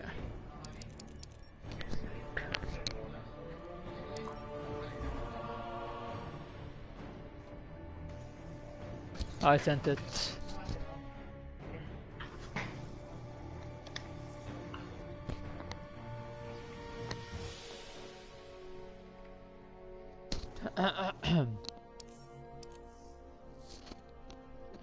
Miguel, are you with us? Yeah, it's connecting. Okay. Yes, AFK, please. Yep. Okay. So let's start the match. It's going to be Alright, Hanzo versus Silverclaw. Silverclaw. It's the first game I'm gonna watch live. That's love that. It's exciting. I'll be off the mic. Alright. Green Arrow, Catwoman. Those Catwoman Fighters approaching Metropolis. against Green Arrow. I think with Catwoman you have to read when Green Arrow goes for his arrows, and then you can do a back forward to the cat dash and just get a combo off of it. That's gonna be a hard read. It is, yeah. I mean, and that's really what you're expecting. When Green Arrow's got just those regular arrows, you don't have too much to fear as long as you stay on the ground. And just like that, he went to go load up his quiver. He did get punished for the attempt. Yep. Exactly. Pretty much on cue. Yeah, I know, right? Trying to get something going here, and the Savage Blast waiting. The Savage Blast is such a great way to just kind of, zone and control that space in front of Green Arrow. Very tough to punish if you don't have like a forward-moving forward 3 that you can meter burn. Oh, what! And this is where Catwoman shines. She shines in the corner. She just staggers upon staggers, and it's really hard to deal against. So you can see with Sneak as well. But let's see how Hanzo goes with it. That's a big life lead right there. I mean, and he was in control pretty much the whole time until he got his back in that corner. Suddenly, Green Arrow didn't have the real estate that he, is always looking for. Suddenly, he didn't have the breathing room that lets him be comfortable. And you see this time and time again. Ooh, goes for the read. That was good stuff. That was smart. That was smart. Now he's just it's all about position. He doesn't want to back himself into a corner here, but it looks like Catwoman's forcing him in here. We're not going to go for a transition. We're just going to keep the momentum here in the corner because your opponent is forced to just stay there stationary. That was good. That was good stuff. And like you mentioned, the Savage Blast is a good tool for him to control the space and to zone. But the thing is, the more he does it, the more he gets himself back to the corner. And it's kind of he gets himself out. Yeah, it's like a catch-22. Eventually, he'll get back. If he keeps doing it, he's gonna get his back into the corner. Catwoman has such a good tool just closing in because she can do the jump whip, and that has a lot of range. It's very deceiving how much range it has. It can close it out. So Yeah. Yeah, no, it's and that's what we saw. I feel like the first time we really saw how much Catwoman's jumping, you know, her jumping too, how much it controls is that match in the IPS with Slayer versus Foxy Grandpa, and he switched to Catwoman. And yeah, pretty much Foxy Grandpa had to stop zoning at like half screen, where you know all it took was one jump into for him to lose a good chunk of his life. And I'm surprised that there was no jump into there. Oh, we're gonna extend the combo here. Let's see if we can bring him back. He goes for the reload. Yeah. I mean, this is where Green Arrow shines. This is a tough situation. Ooh. Oh no! What a punish there. Goes for the down two. Yeah, that was a good punish. Game 1 goes to Classic. I think I forgot his name, his actual sign-up name. The Classic. He's the Classic. It's Silverclaw. Silverclaw takes it. Nice, I nice. think Okay. it's very fitting to his character, Silverclaw. I think he's gonna opt to stay with Green Arrow. It was a very close game. I think he just needs to block well in the corner or keep the pressure off of him. Maybe push blocking. I mean, he was resorting to a lot of push blocking, and I feel like Green Arrow is the one that's always building meter in most matchups. So, you know, he was getting used to it. I think he just needs to respect her jump 2 range a little bit more, like turn off the zoning once she gets into a certain range, and, you know, instead of going for, you know, just a regular projectile or regular arrow, go for those Savage Blasts, you know? Make her, you know, eat a Savage Blast for trying to jump in on you. You know, down to her, go straight air to air, jump in ones with her. It's very dangerous, but on a nice read, you can get a full combo. And you can tell Silverclaw is just fishing for that jump too. And you can already look at the adjustment made by Hanzo right here. He just does not go for anything while Catwoman is jumping. He's respecting her jump. And he's trying to go for the read. He's going for the up arrows, but that's very close range. It's tough to punish those up arrows. They recover very, very quickly. So even when like it's not a correct read, usually Green Arrow's in an okay spot. Maybe he loses a little bit of momentum, but you know, it doesn't necessarily mean the death of him. And here, he's doing a much better chance, a much better look at the job. adjustment. That's such a good adjustment. I can see a pattern. He goes for the arrows, and then once Catwoman gets to sort of his zone, he goes for the dash, which is a low, and gets Silverclaw off guard. But Silverclaw notices it and crouches and punishes the dash. Can we talk about how perfectly he knew Can we talk about how he knew the spacing on slide better than the Green Arrow player? He just whipped it right in front of him, and he was so ready. He knew, he 100% knew this is going to whiff. Here's how I'm going to start my combo. Does it again? Right there again. That is impressive. Being able to understand your opponent's ranges and spacing more than they do. That is impressive. I feel like Hanzo is just overestimating his distance. It could be that, but I think it's more of he's underestimating his opponent's patience. Usually, I guess he's in a situation where a lot of opponents want to get in on him in that range, and they eat the slide, you know, for their measures. But Silverclaw is being a little bit more cautious. He's understanding, and he recognizes that his opponent is adapted. Now I have to adapt to his adaptation.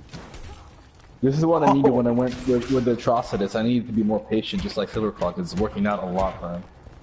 Can we talk about how much I hate Catwoman's backdash? Because I just saw Catwoman backdash and go under a fire arrow. Can someone please tell me this? Like, why? Crazy. I know, I hate her backdash. Her backdash is the most infuriating thing to me. Alright, Savage Blasting, trying to put a little bit of meter, and that's a good trade. Oh, go for the armor back 3. That was such a good read. That was a good understanding of what his opponent was going to go for, and I don't know why he went for it. I think he should have just loaded up another arrow and continued his momentum, but he's still in an okay spot. He's just got to be careful because he doesn't have Clash. So if Catwoman gets that meter, he could die if he doesn't air tech at the right time. Oh, this is so scary. This is so scary. This is one cat dash, and here's the game. Oh, He got right under it. What is he he gonna tries to do? go for the read with the up arrow. Oh, gets the grab. It's gonna. That's He's pretty fine. close He's right fine. here. He's fine. He's fine. He's fine. He got hit by the stagger. Oh, gets a savage blast.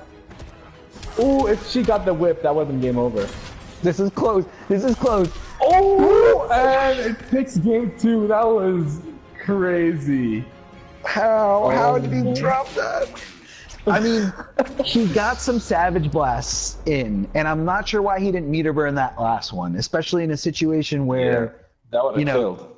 that would have killed him. And even if it didn't, it's more that he's putting there in front of himself and his opponent. He could have just meter burned. He had the meter. I don't know if he was thinking about the class situation. Oh, man, what a heartbreaker. What a heartbreaker. But That was very, yeah.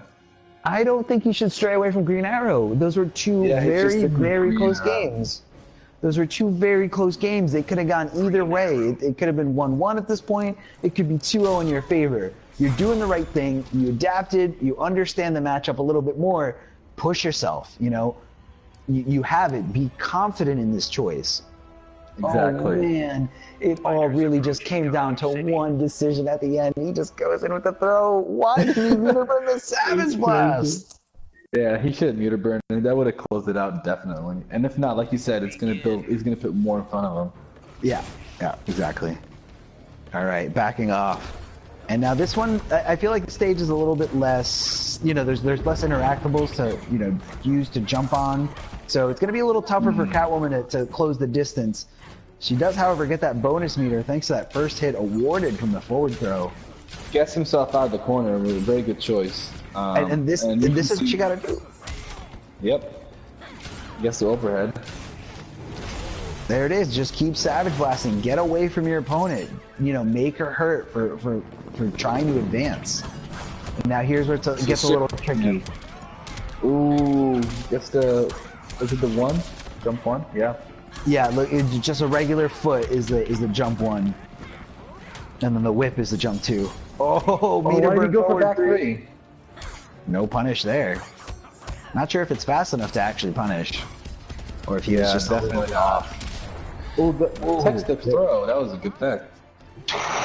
But that was not a good way to avoid that back two. He's got to make some serious adjustments here. He's got to put some damage on the board. I don't know if playing lame is going to be enough. I think he's trying to be more aggressive now because he's realizing that just Savage Blasting back is not working out for him. And the punish there. Huge punish. Clash. And by the way, Tekken Master is such a huge advocate of clashing early, and I guess he taught his brother that, and he went for the early clash. I mean, yeah, it's definitely, I think it's important in certain matchups. I don't like clashing super early because sometimes it gives the opponent an incentive to hurt me, thinking that I won't spend anything. So I don't technically like clashing early, but, you know, I'm not a great player. You know, but I also notice it in Dragon. Dragon loves to clash early as well. Yep, it is. I feel like they do it because, oh wait, let's see. Oh, X out. Goes for the punish. Gonna have a meter burn to continue that combo.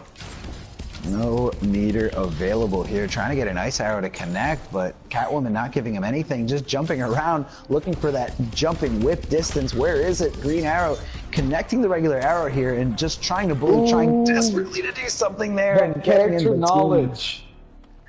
Yeah, there's a gap there. There's definitely a gap there with Green Arrow's wake up bow spin. You know, between the regular bow spin and the meter burn version, the meter burn portion that continues into the combo. Oof, what a heartbreaker there, man. Two very, very close games. Unfortunately, it goes to it was Silverclaw, right? Silverclaw? Silverclaw, yep. Yes, sir. Silverclaw.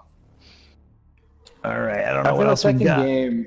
The second game could have definitely brought it around, just because the one button he had to press was the R2 to meter burn it, and that would have been game over. But something happened. I guess he maybe didn't know he had a meter. I'm not sure what happened over there. Yeah, a little I don't know, I guess you could say a little miscalculation, something going on. Alright, let's see what we got next. The bracket.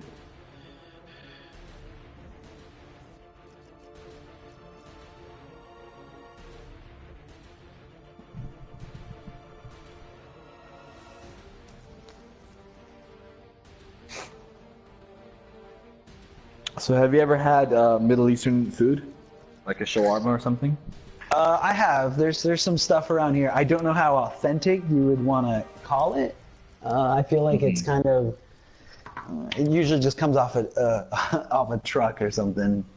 Not too much Middle Eastern food. I've had a lot of Indian food. That's kind of like spicy food. Oh man, dude, I love spicy food. I just can't handle spicy food. Why not, man? It's so good. Indian food and Korean food are my favorites. Hey. Oops. Got accepted, sorry. We'll be having now my brother, Undertaker versus Moody.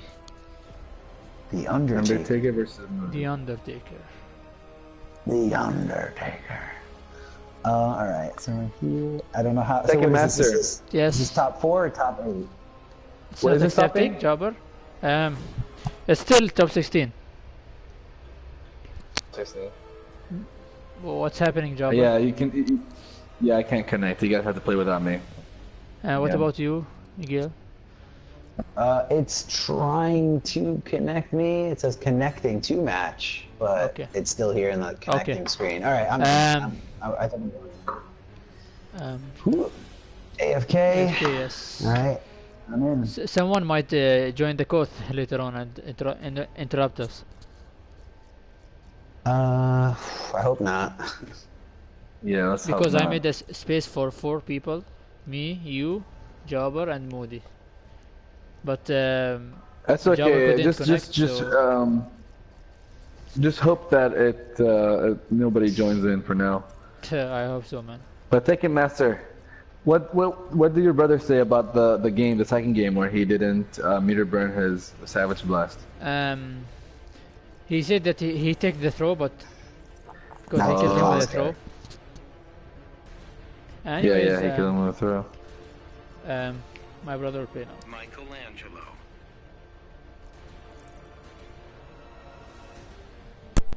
Black Manta. Fighters approaching Arkham Asylum.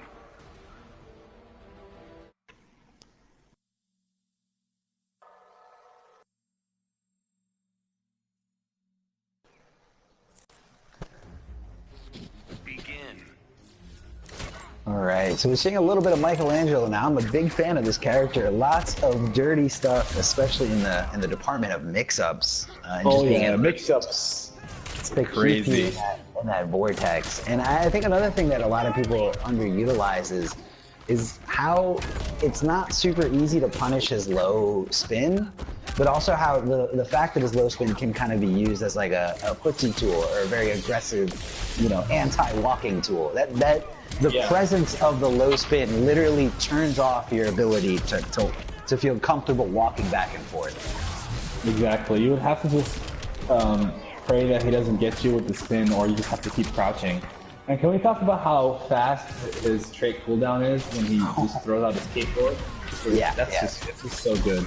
It's good for pressure. It's super duper fast. It's a great projectile and a great combo extender. I feel like if they're going to nerf anything about him, it might be that, but I don't necessarily think it's going to make him that much worse. I think he's definitely very good. Yeah.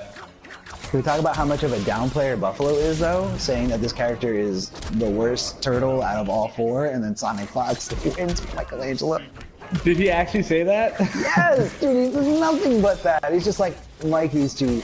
he's not good, you can just punish everything he does, and I'm just like, that's... Yeah, on paper, sure, but when you're in that moment and his... everything that he can do, you're not taking that into consideration. And then Sonic Fox wins Winter Brawl free. That was free. I saw that. It was free. It was like a Theo, right? Yeah, he beat Theo, he beat Scar. Anyone that came towards that Michelangelo lost free. I think he only lost 1 game. I don't even remember if he lost 1 game. He might have lost 1 game to Theo. No, he didn't. With Theo, he got a 6-0. Yeah, he got wow. Yep, I watched it. It was crazy. Ghost played a super. Yeah, That's very that common. I mean, we mentioned it earlier. Like you can build so much meter with Black Manta that we can just really use supers, like at least 3 supers a game if you wanted to, really. I mean, it's all about the fact in this game, you know, I feel like this game slightly awards the aggressor, not really in comparison to, you know, a game like MKX that like super awarded the aggressor. But in this game, I feel like it's slightly in the favor of the aggressor where, you know, when you apply block strings to your opponent, or you apply strings and your opponent blocks it, it builds a good chunk of meter for you. And your opponent's not building anything until they actually get hit. And after this game, we're going to get our top 8. Fighters approaching Arkham Asylum. And if anyone wants it, it's right there in the stream chat. Just click and follow along at home.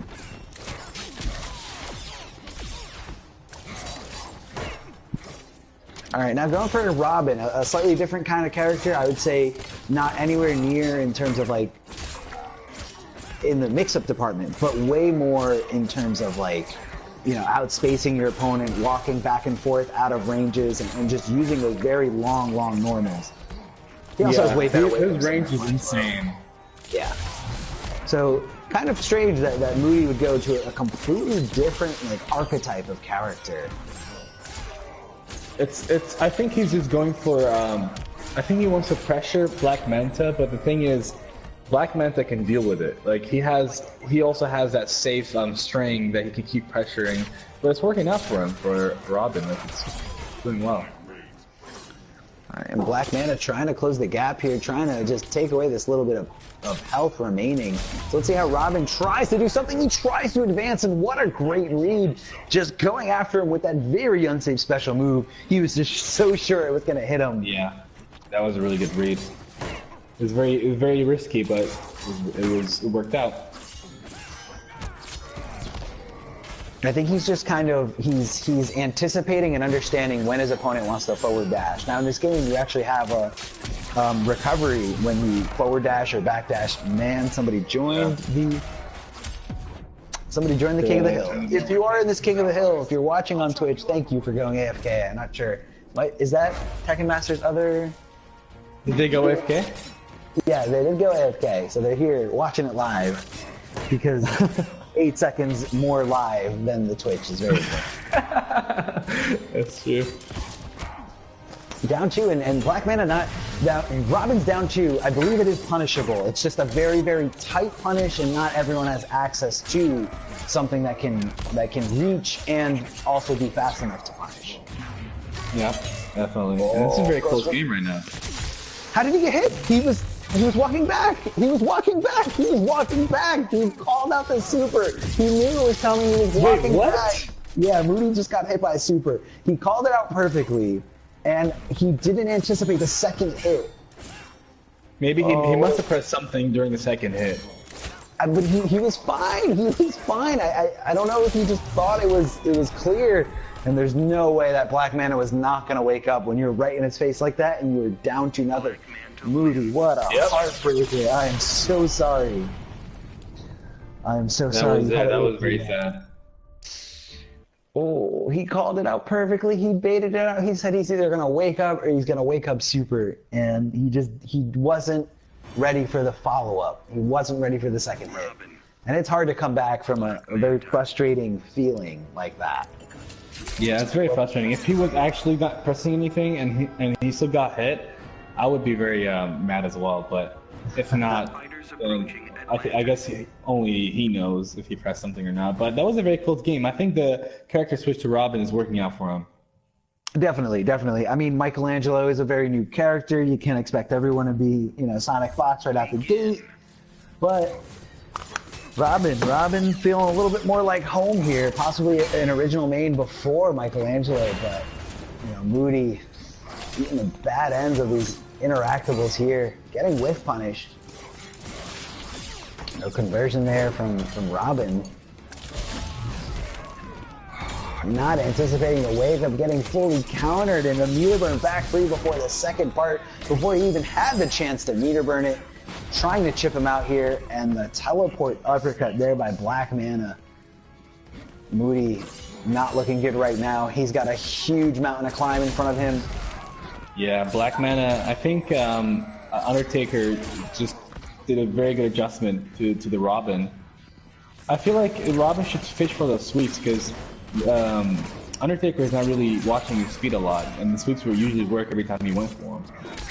I mean, it's possibly something that he's doing. When you're fighting Robin, you don't really have too much to be scared of in terms of the lows. Really, all you can do is sweep, and yeah, it is a hard knockdown. It leaves you right in front of him still, but you know, if you do the risk-reward management, that you're, you know, understanding your profit and loss ratios, like you're not gonna lose so much by not blocking low. So a lot of people will purposely not block low against Robin. You're right, yeah. So it's more about, you know, Robin gets those hits more in the footsie game, you know, in the neutral, trying to outspace his opponent, trying to make things whiff, and just, you know, closing the space between himself and his opponent with a giant sword. And a big heartbreaker there for Moody. Didn't have the meter to extend his combo before. Does have it to make his safe up his wake up safe. Let's call safe wake ups safe ups. There you go. It goes for a teabag. He gets punished. He was buffering, okay? He was buffering. Of course. Of course he was. Wow. I don't think Tekken Master would be very proud of the Undertaker for teabagging. Yeah. So we have our final. I think he's gonna get. Is the Undertaker gonna get a very stern talking to? But will you talk to him? Will you tell him you should not teabag? It's very unprofessional. But hey, we have Forever King, so he does it all the time. Yes, Forever King loves to teabag and then loves to lose right after. So just exit the course. We have top 8 for now. Silverclaw versus Hammou. FueledPunk versus X-Saad. X-Aziz versus Undertaker.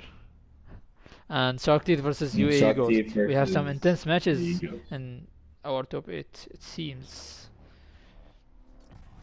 I want to see the Silverclaw versus Hammou. Yeah. That's an interesting one. We have it now, actually. Are you guys prepared? I'm ready. Can you exit the course, Miguel? Yeah, I'm exiting now. So I guess I'm not ready. Alright, I'm gonna step down for a few minutes and I'll be back, alright boys? If you want to take a break, Miguel, let me know. Because we are starting to play it now. I'll take a break after this one. Let me take a little break after this one. How about now? Because it's top 8 now. Okay. Yeah. Let me take a little break. Oh, all right. Viewers, we're just taking a small break, and we will be back for top 8. Stay tuned. Will Luciano, he can run an ad if he wants or something. اسمعك ترى.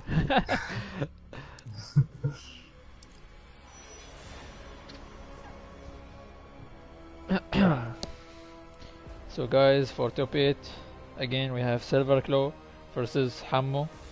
Hammou was on fire today, man. He beat Omar and the reverse to make it to top 8. And Silverclaw, known as Classic Kuwait, he beat my brother Hanzo and Jabree.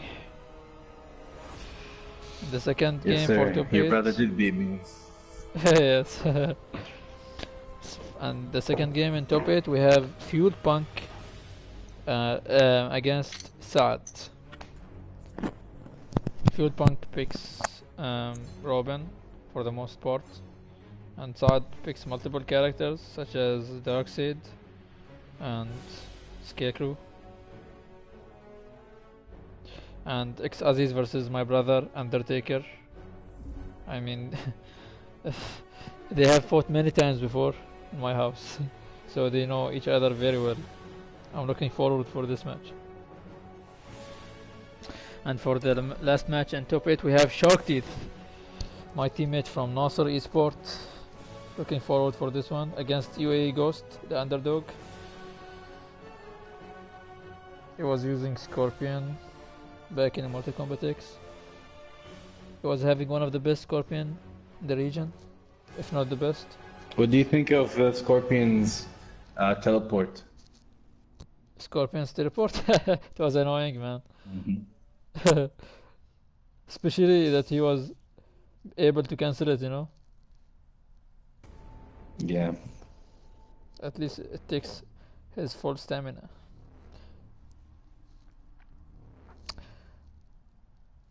So who do you think Hamou will pick against Silverclaw? Mr. Jabber? Who's Silverclaw plays Catwoman, right? Yes. I feel like he will be comfortable enough with Atrocitus. Atrocitus. What do you think? You mean Silverclaw will pick Atrocitus? No, Silverclaw will go Catwoman, right? Yes, Catwoman. Does Hamou play Atrocitus? No, he does not. He plays all the girls' characters. Starfire, Cheetah, Ooh, okay. Catwoman, Poison Ivy. We can. I feel like he might go Starfire to zone her out. Maybe a Catwoman mirror. But I think he's gonna go Cheetah maybe. Cheetah? Oh yeah, he has a Cheetah. Cheetah as well. or Starfire, Cheetah one of the two. What about FueledPunk against Saad? I think Robin versus Darkseid. Yeah, or Robin versus Sad plays Scarecrow? also Black Adam, right? I'm not sure if I have seen him using Black Adam before. Maybe in week 3. I think so. I think it's going to be like Scarecrow versus Robin or Darkseid versus Robin. And coming to X-Aziz We have versus a question Undertaker. from. We have a question from Dark MKSX. Tekken Master, how did you feel when you were so close to beat Sonic Fox? I was so composed, man. Like I was a guy without feeling. I lost all my feelings during that top 8. And I how did wasn't you feel nervous, when he actually. picked Alien? How did you? Yeah, when he picked Alien, what did you think? Well, I know that it was a bad matchup for Blood God, but I didn't give a shit, man. I was going ham Blood on God him. is the one Blood God is the one that throws the pizza, right? Yes. The pizza dish. Actually, I missed some punishes during that match against Sonic Fox when he used Alien, and that caused me the whole match. The whole tournament, actually.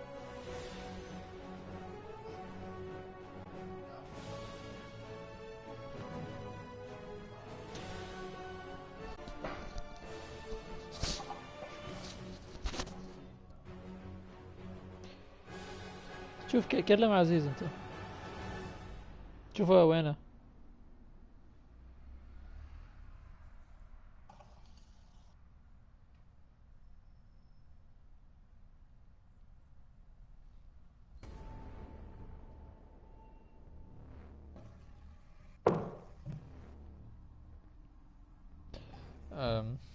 guys, the commentator, they're just taking a break, small break, and we will be back shortly.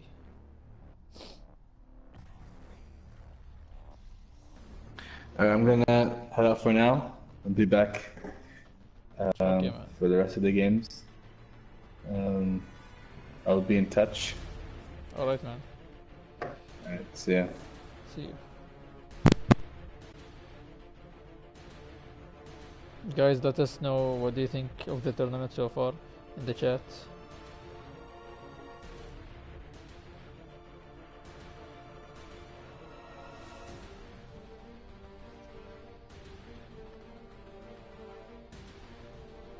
And if anyone has any question, you can ask me.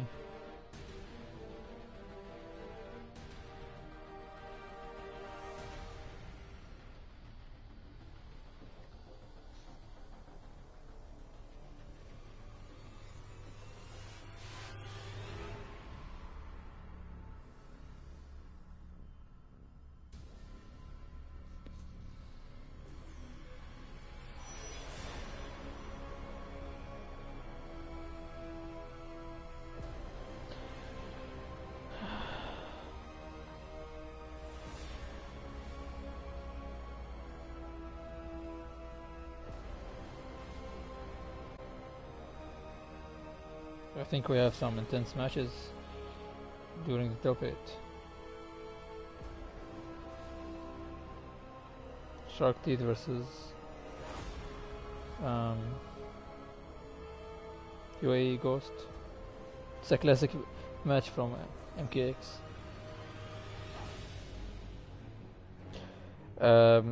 My favorite NRS player, I think. I don't have a specific one, to be honest. But if I'm going to answer this question, I'll go with Sonic Fox. He's just too good, man.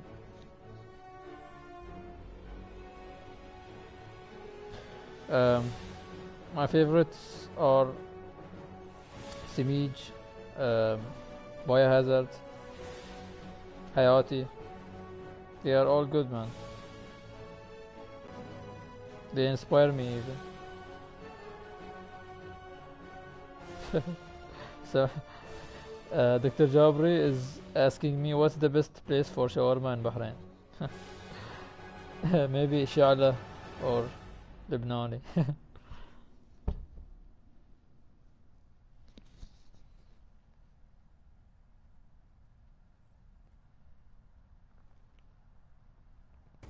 UAE Ghost, I'm looking forward for your reflash, man.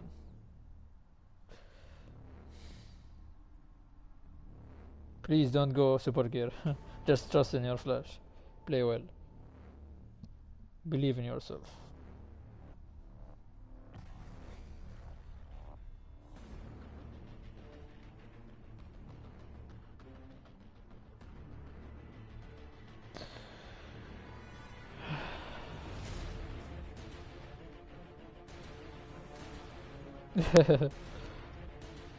Let's wait and see, man, whether you'll 3-0 Sharkteeth. I know he's my teammate after all. I'll be rooting for him, maybe.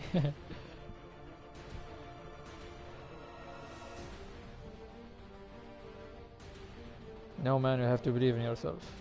Otherwise, you can't call yourself a player, a pro player. Yes, Sharkteeth still plays Super Gear alongside Black Adam. He even plays Aquaman, his first main.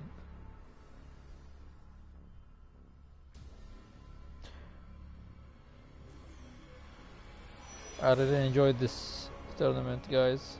Thanks for participating in. We really appreciate your time. We wanna build a community, you know? Strong community, so we can compete together internationally.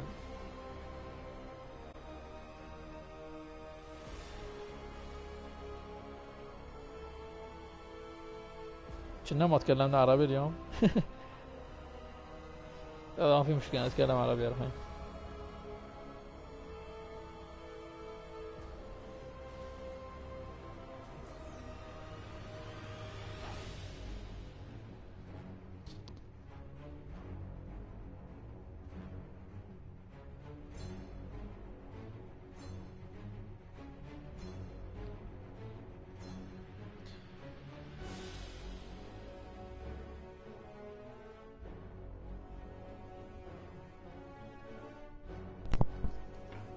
الشوم هلا هلا والله.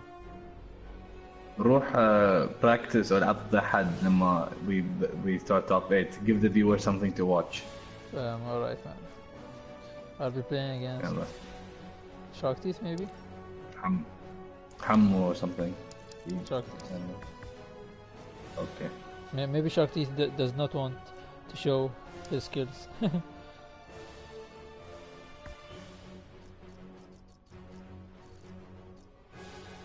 I play against Classic Kuwait.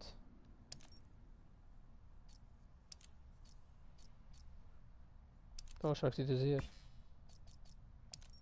Let's play.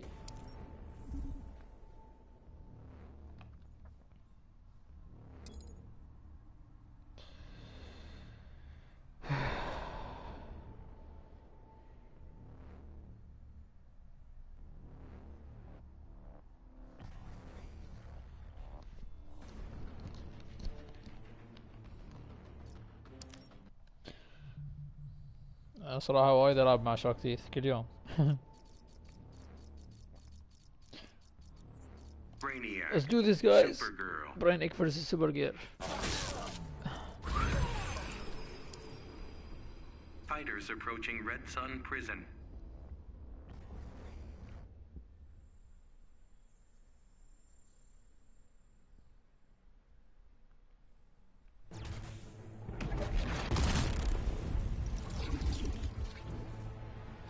I scare you, don't I?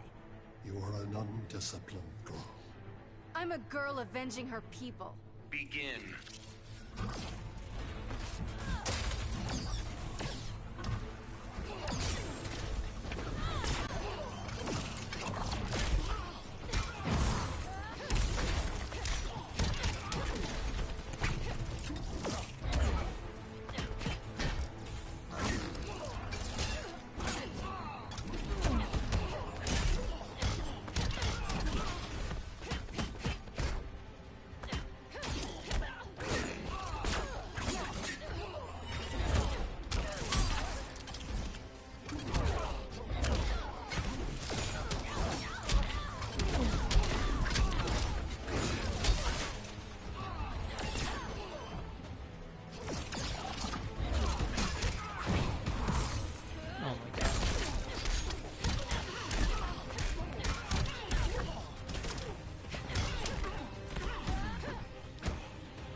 Is that plus or what?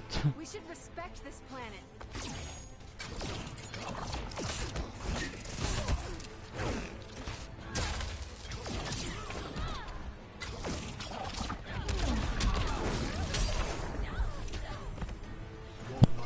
Hey, Tekken Master, can you hear me? Yes, I can. Hey, sorry about that. I'll just play one game and we'll start. Okay.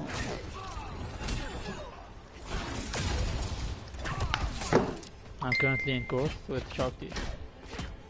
Okay. Should I try to join your King of the Hill? Don't underestimate. No, you can't join now. Of that there is little. No. I'll invite you just in a second. Alright, yeah, let me know when you invite it. I'm just gonna be on the computer here. Alright.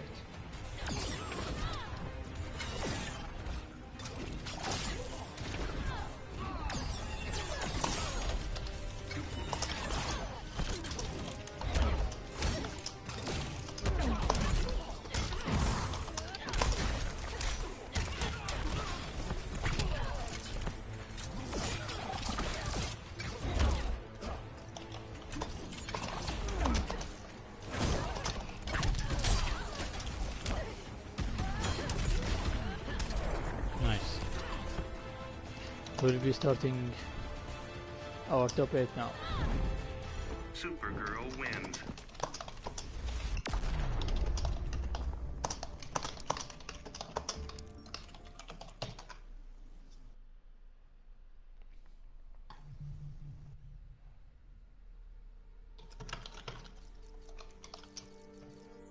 Supergirl.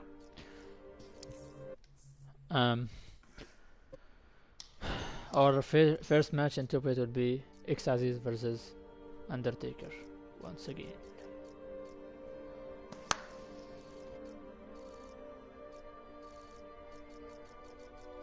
I can't see Aziz actually.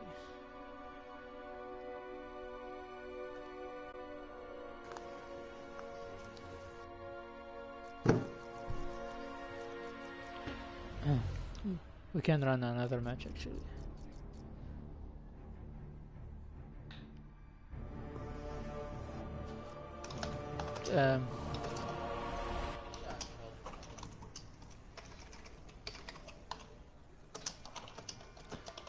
So it's going to be FueledPunk versus Classic Kuwait. He's in a coast. And Classic Kuwait, can you exit the coast? Silverclaw.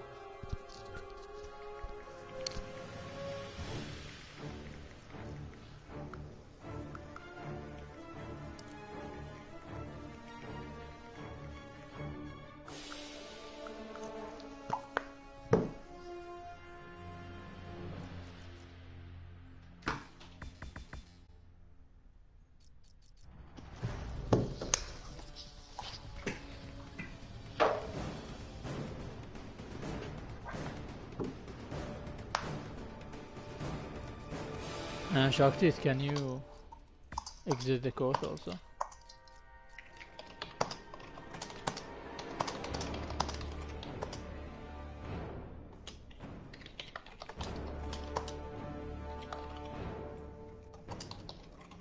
So let's start with FueledPunk versus... He's not here even. FueledPunk, where are you?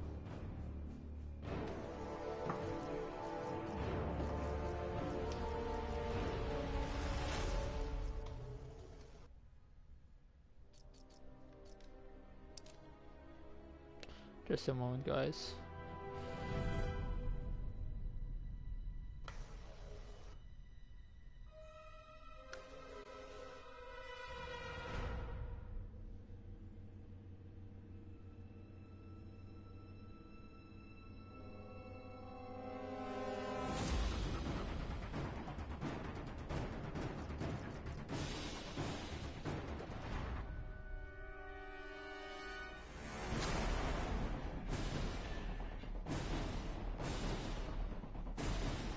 Ah, here we have him.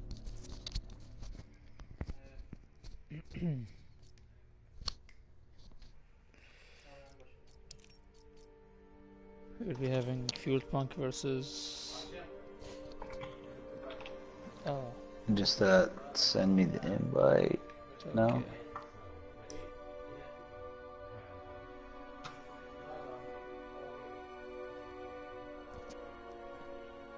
So it's going to be FueledPunk versus Sad.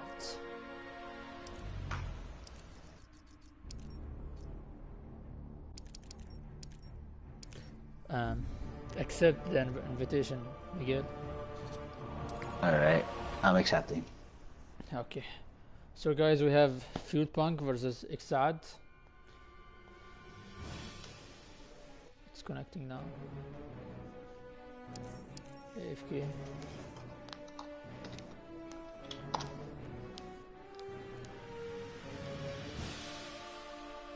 Can you AFK? Miguel?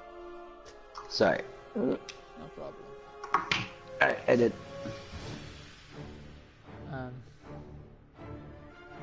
So the match has started.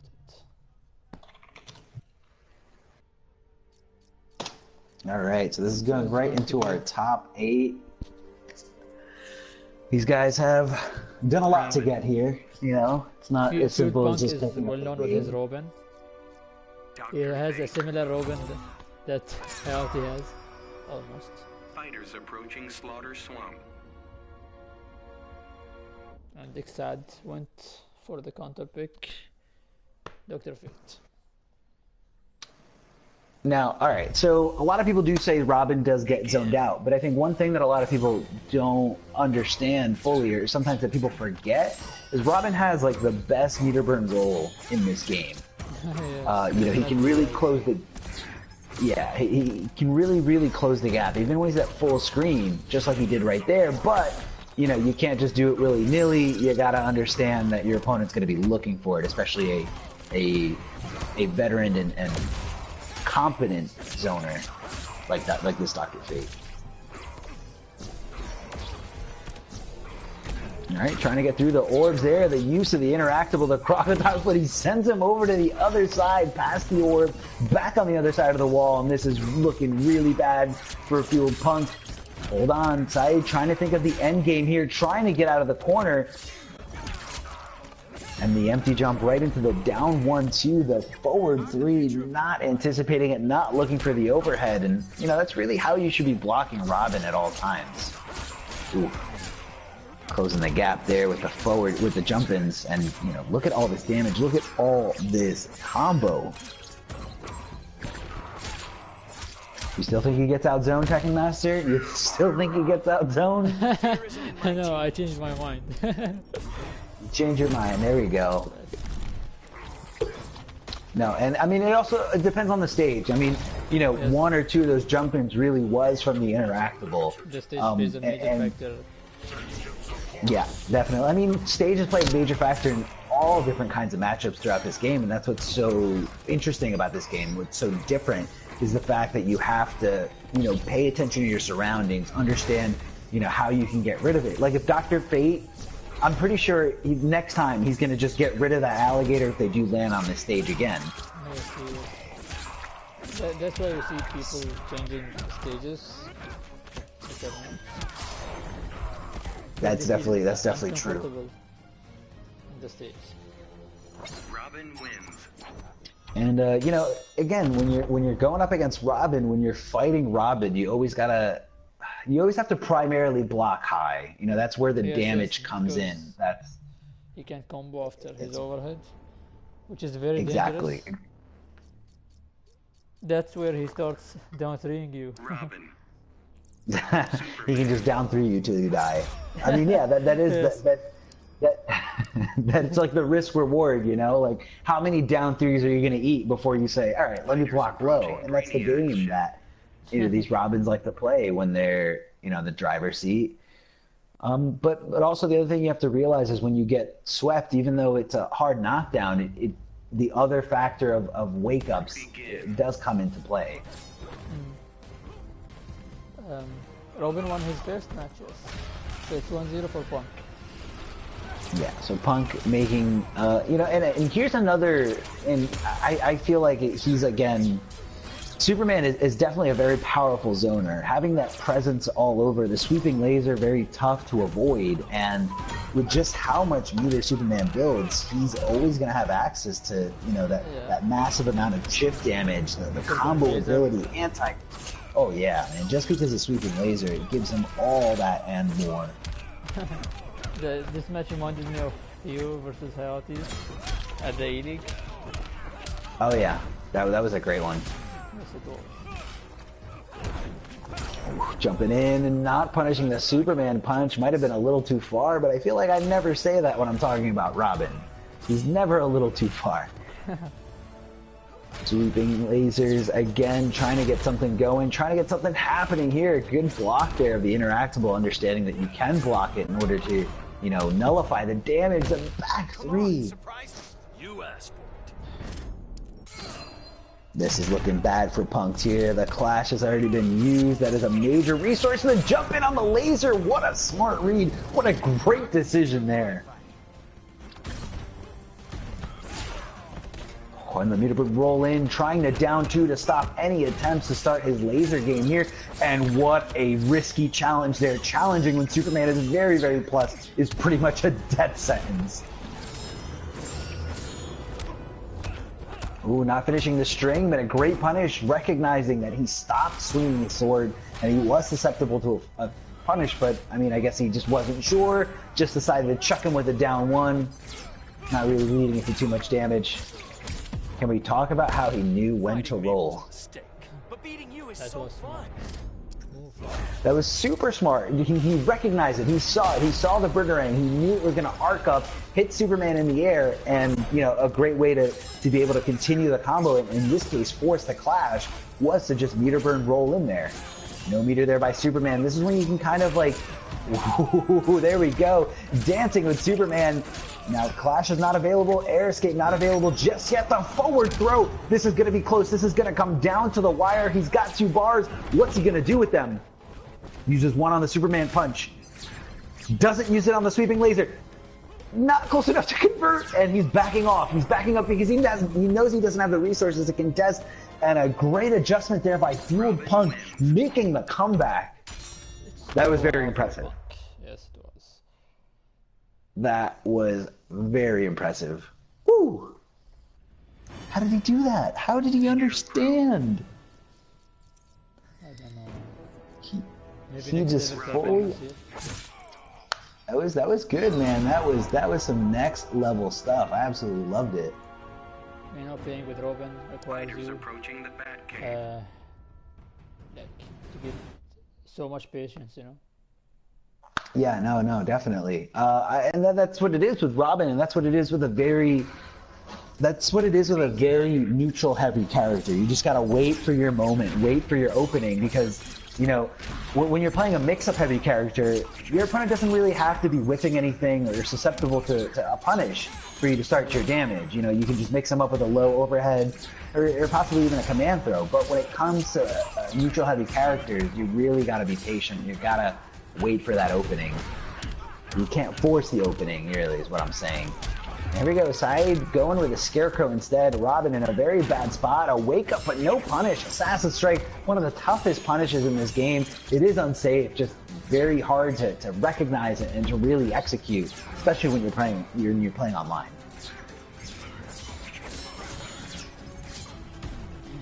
Bergerang pressure decides to back off. He understands that, you know, he's at a great life lead. There's no reason to really put himself at risk, especially when Scarecrow's command throw is a factor here, challenging at the worst possible time after blocking Robin's forward 3, trying to get something going here. And FueledPunk understanding, FueledPunk completely comfortable here. And the dragging Bergerang doesn't matter if you teleport. You gotta time it a little bit differently. You gotta time it a little bit later.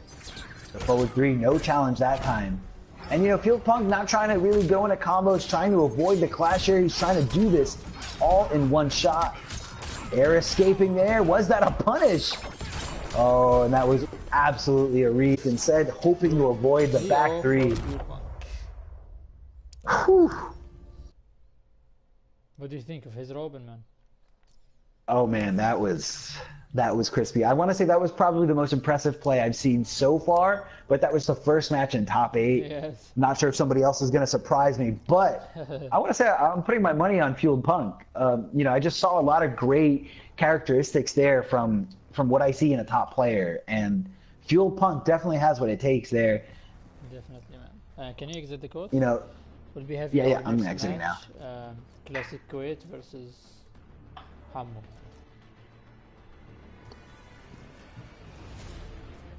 I can't seem to invite Classic Kuwait because he's currently in a course.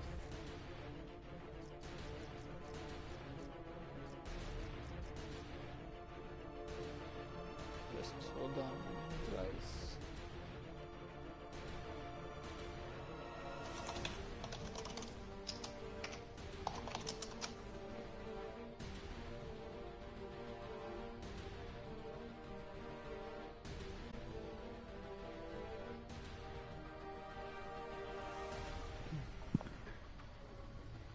Just let me know when you send it. Alright. There you go, is here with us. Sharkteeth. I cannot invite you because you're in a course. Can you exit it?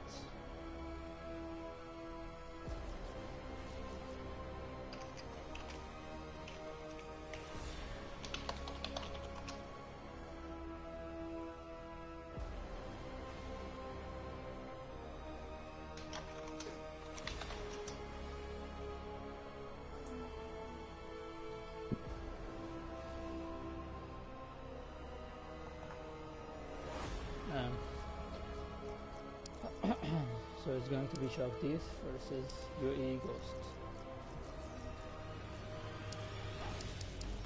Can you accept the invitation, Miguel?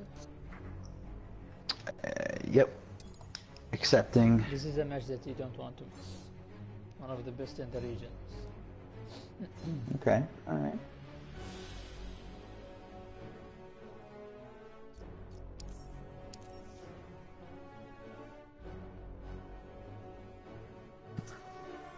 Let me just go AFK. AFK. Alright, so we got your boy Sharkteeth. I know who you're going to be rooting for.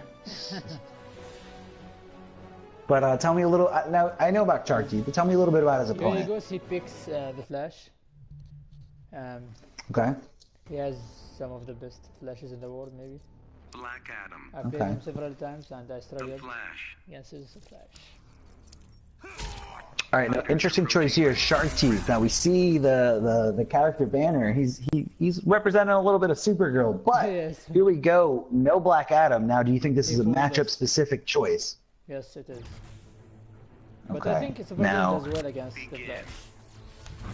okay. All right. So here we go, trying to get something going. It's a low lightning and straight into the character power.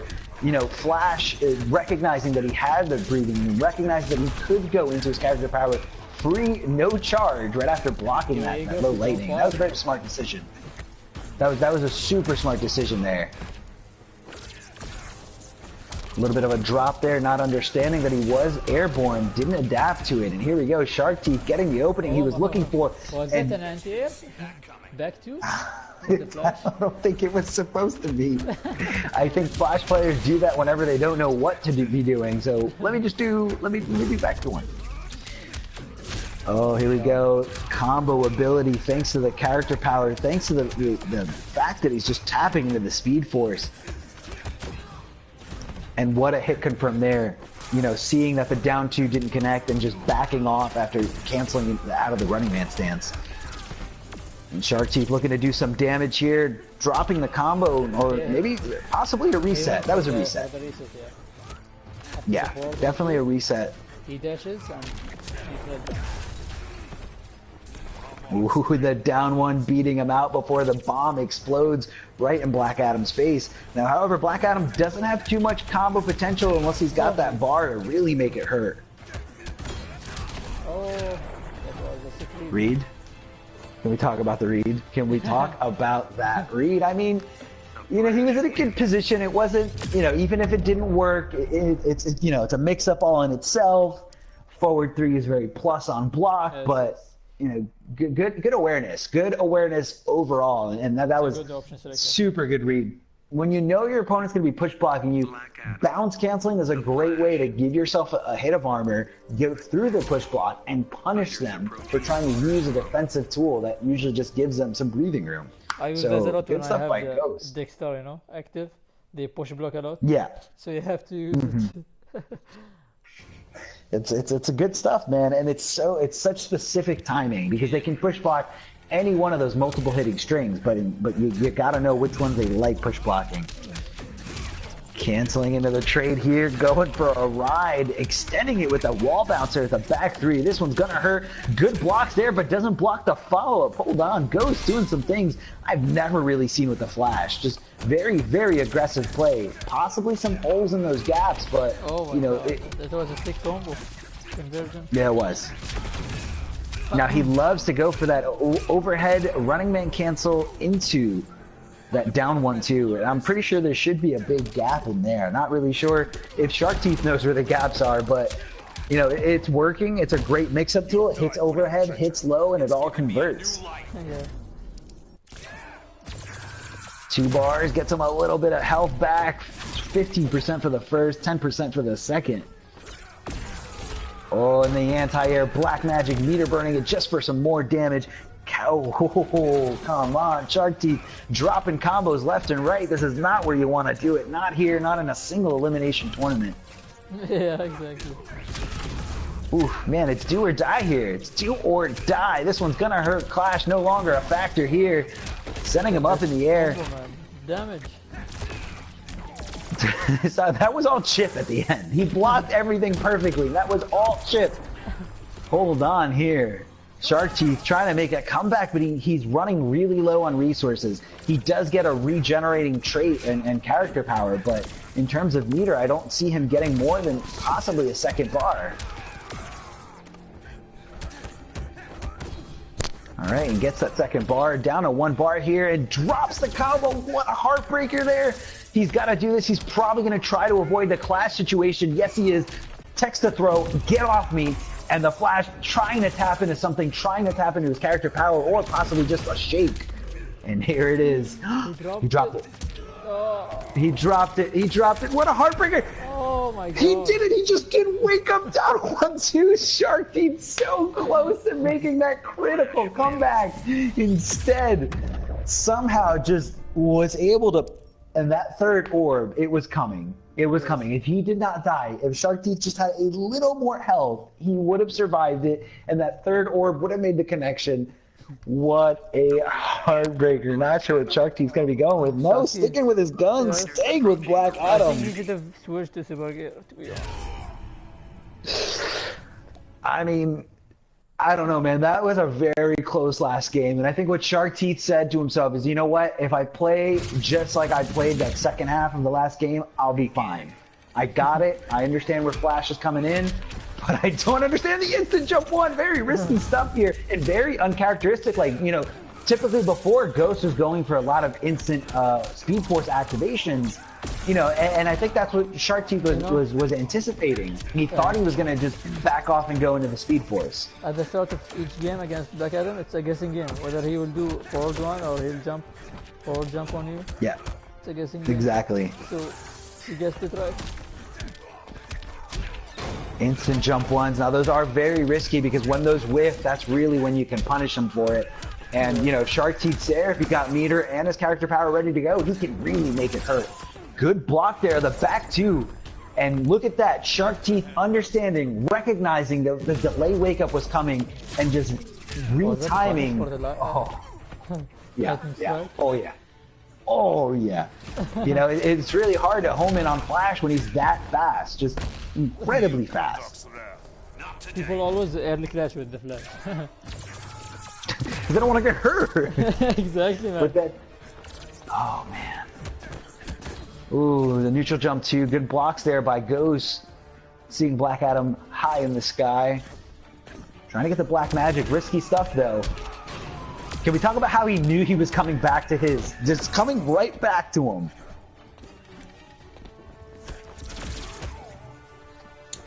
Tech throws. Good way to get rid of that character power. Yes. Big clash from Ghost. Will he spin 2 balls? Yes. 25%. 25%. I think that's good considering that, look, he was just one hit away from getting his own bar. So that's really all he wants. Unfortunately, doesn't get a full combo here, but hold on. Can we talk about those conversions? Yes, man. I've never seen them before, actually. No, Ghost is doing a lot of things. I'm very, very impressed with him. Oh, the back two into the Palpatine. The down two, get out of the sky. A great anti-air there. Ghost has to be really, really worried about the breathing room because I knew that was going to happen. Activating the trait is this pretty much all over. Punishing the backdash here and Sharkteeth getting on the board, trying to make this comeback. 2-1 for UAE Ghost. Can he clutch it out?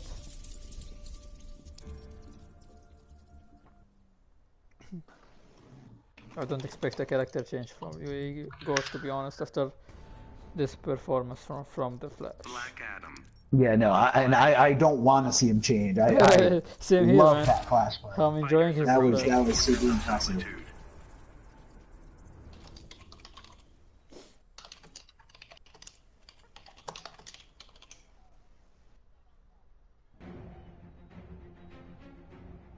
Begin.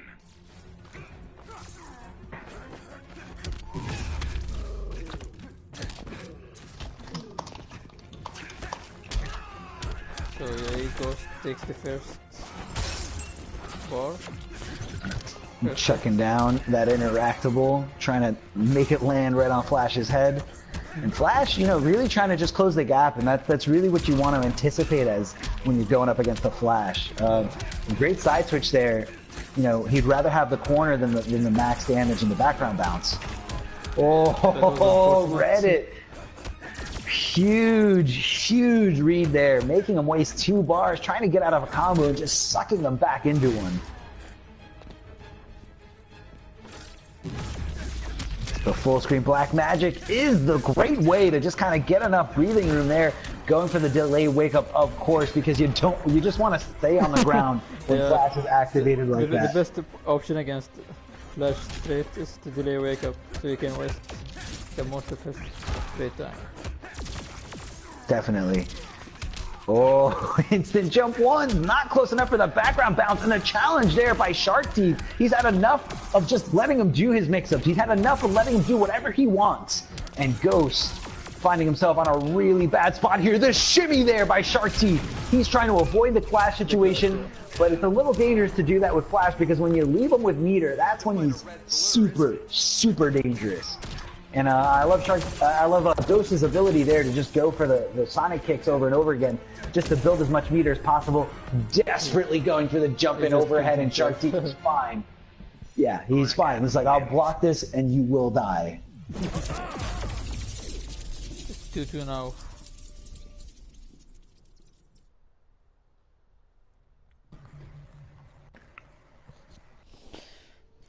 Black Adam. Will we see a switch from Ghost? No. No, I don't think so. I don't think so. We're sticking it out here. We're going to the 5th and final game of this set. Now, this set is absolutely crazy. Sharkteeth, on the verge of getting 3-0'd here by Ghost. And, that's really where it takes a lot of mental fortitude to be strong and to understand that you're in a great position here, to not let it slip through your fingers. And I feel like I'm seeing that more from Sharkteeth than I am from Ghost. Ghost has the dirt. He definitely understands the character. He understands the matchup. But just in those few little like clutch situations, he's dropping the ball. Oh, never saw that before. Yeah. Down 2, converting it with a background bounce, trying to get as much damage as possible, but down 2 combos do scale a lot more than regular ones, and scoping out the anti-air, jumping in and going air-to-air with that instant jump 1 by Black Adam. Sharkteeth all over the mindset of Ghost here. Ghost has to be feeling like his head's a little bit tightly occupied because Sharkteeth is deep inside, understanding what his next moves are, understanding what he wants to do.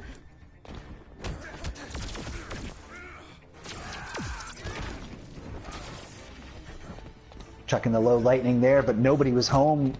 Ghost still on the ground, possibly a slight delayed wake up there. Going for the Sonic Pound into the Speed Force, trying to get something going. Now you gotta, very smart move there by Sharkteeth. Doesn't want to be on the ground because he knows that an air conversion, even if it does get hit, isn't going to lead into as much damage as, a regular on the ground conversion. Oh, all right. You asked before if that was an anti-air. Yes, I think it was. It was intentional. Oh man. See? Fastest man alive. Yet you are not winning.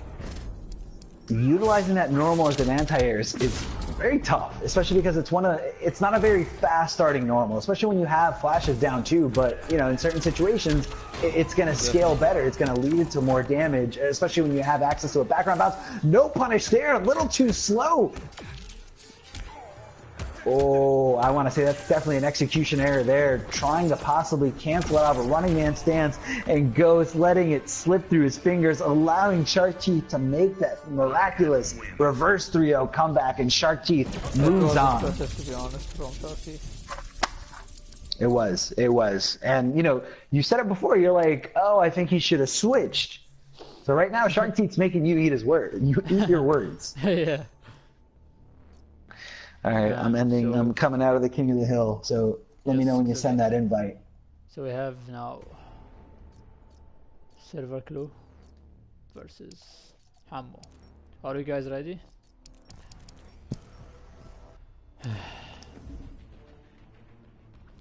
I accept the invitation.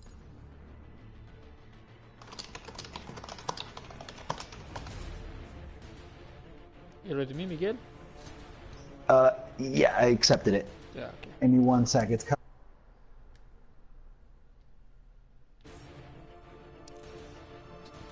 We're just waiting for you. Everyone is in. Yes, AFK. And let's go.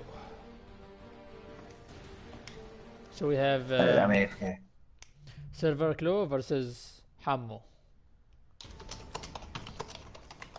I think it's going to be Catwoman versus Starfire maybe, or Catwoman. just Cheetah. Cyborg. Cyborg? Fighters Wow. approaching red I zone haven't rhythm. anticipated. Possibly. You did not anticipate a cyborg, or Have you didn't- ever seen this I'm match not- before? Matchup. I don't think so. I don't think I Same ever here, man. have. It's weird, man. Very, very interesting. So do you think matchup that here. Cyborg is viable after the latest buffs that they gave him?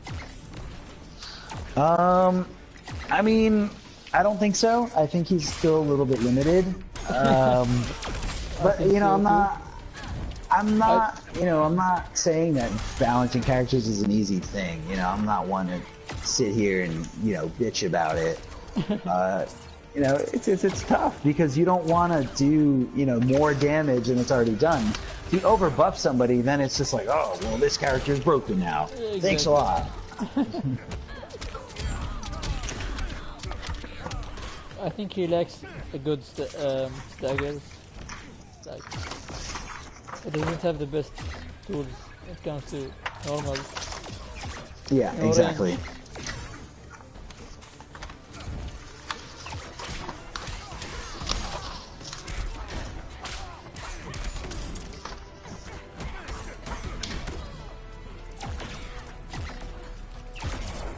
So do you think that Catwoman is still top 5 in this patch?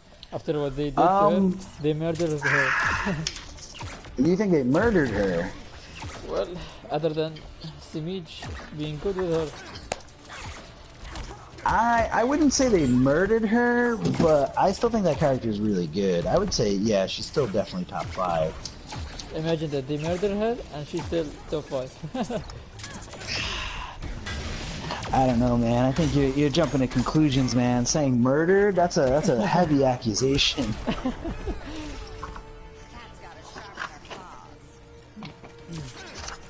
Maybe because I haven't faced Simij since a while now. Possibly. It is possible.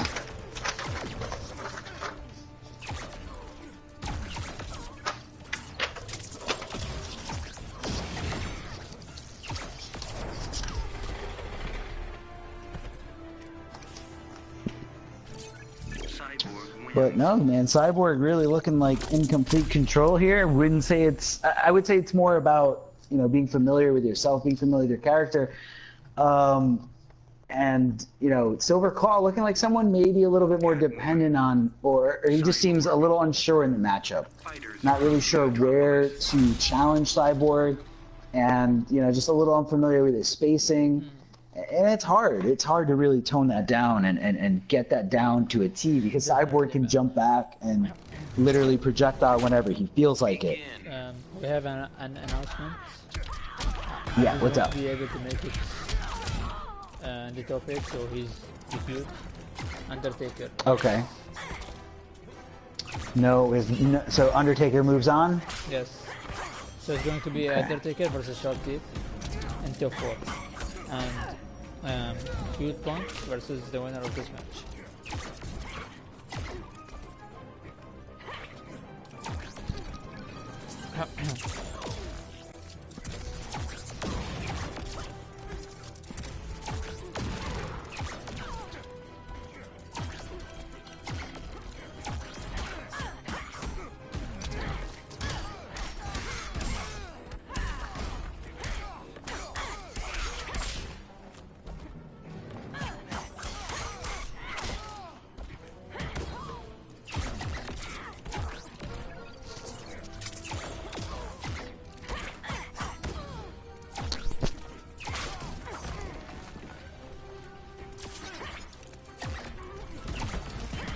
Alright, just going back, trying to get that meter burn roll in, gets in his face, but really what it is Cyborg being able to recover once he's done taking that shot in the air, and, you know, just keep cool, keep calm, and, you know, he's just, it's all about defense, and a lot of people really underestimate how strong you have to be as a zoner mentality type of player to keep your cool, keep your guard up. Cyborg's mid projectile. Can she cat dash? I don't think it'll go under. I want to say it's a true mid. She's and I'm seeing that Cyborg is not really doing a lot of he's doing very safe downward projectiles, keeping it very, very safe, looking for some kind of unclashable damage. There goes for the wake up, forcing the clash. I can't be tamed. Yeah.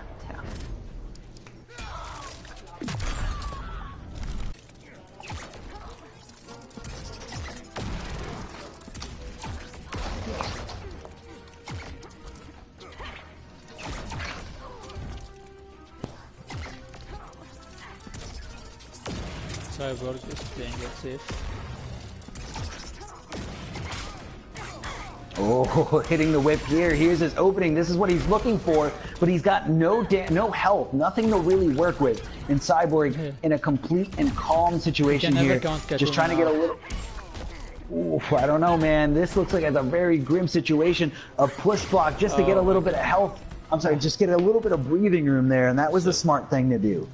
He had all that room to work with, backdashing, getting away, jumping back, and again, it comes down to when you're a zoner, when you're zoning heavy player, zoning heavy character, it really comes down to controlling the pace and just keeping your cool, keeping your calm. Fighters approaching the 2-0 now for FueledPunk.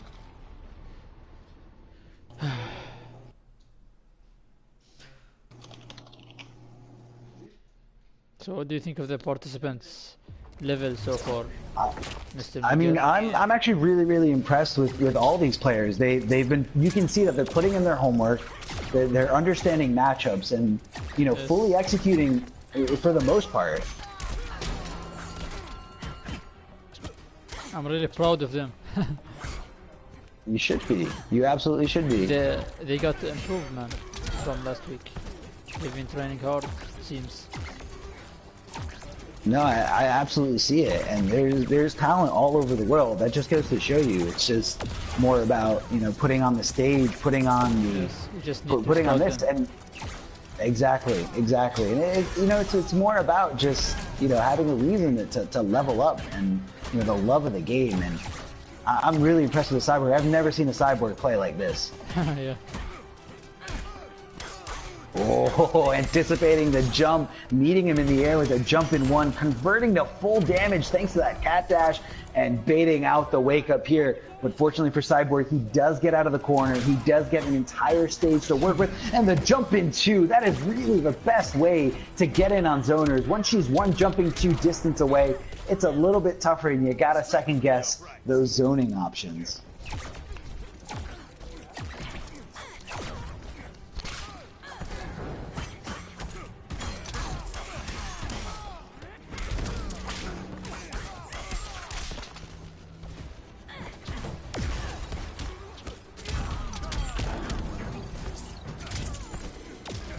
Nice setup there.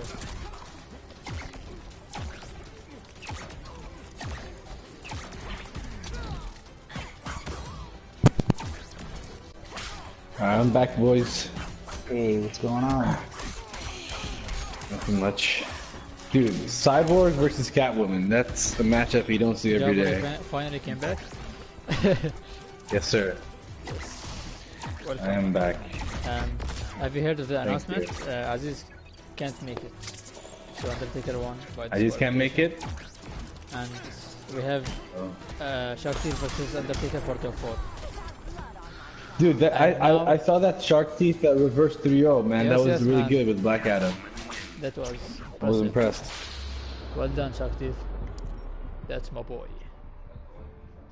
Good boy. And Arma, you actually called it, because I remember second game, you said Tekken Master said he should switch to Supergirl, but you suggested he should stick with Black Adam, and you were right. Yeah. That's what was going on through his head, man. He saw the confidence, he tapped into it, and just, you know, he was able to close it out. Yeah, he was confident enough to So it's pull it off. I feel like, 2-1 for like you said- iamhamou now.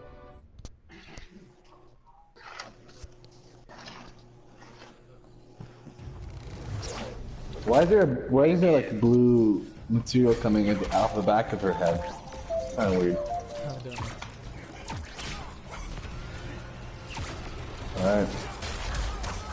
Jabree, I'll be off the mic for a little bit. Alright.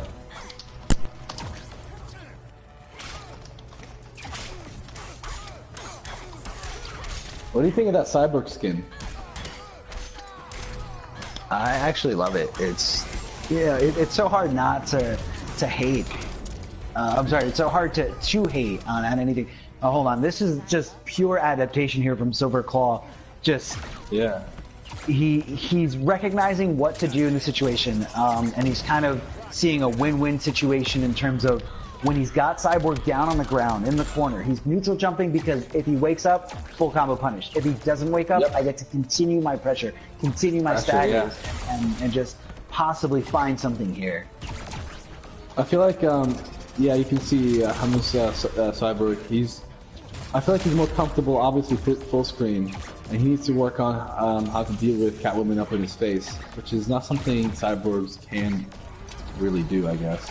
I mean, he was doing an okay job before. I think what really changed was the adaptation on what to do once he knocks him down, and you know, Silverclaw really understanding, and it's up to Hamou to really just go for something else. Diana's had enough of you. Gets him with the read, the anti-air. I think another thing that Hamou might consider doing next time he does get knocked down by Catwoman in the corner, I know it sounds suicidal, but, you know, forward dashing to get out of there, possibly just getting under her neutral jump, because that's what she's going to be going for.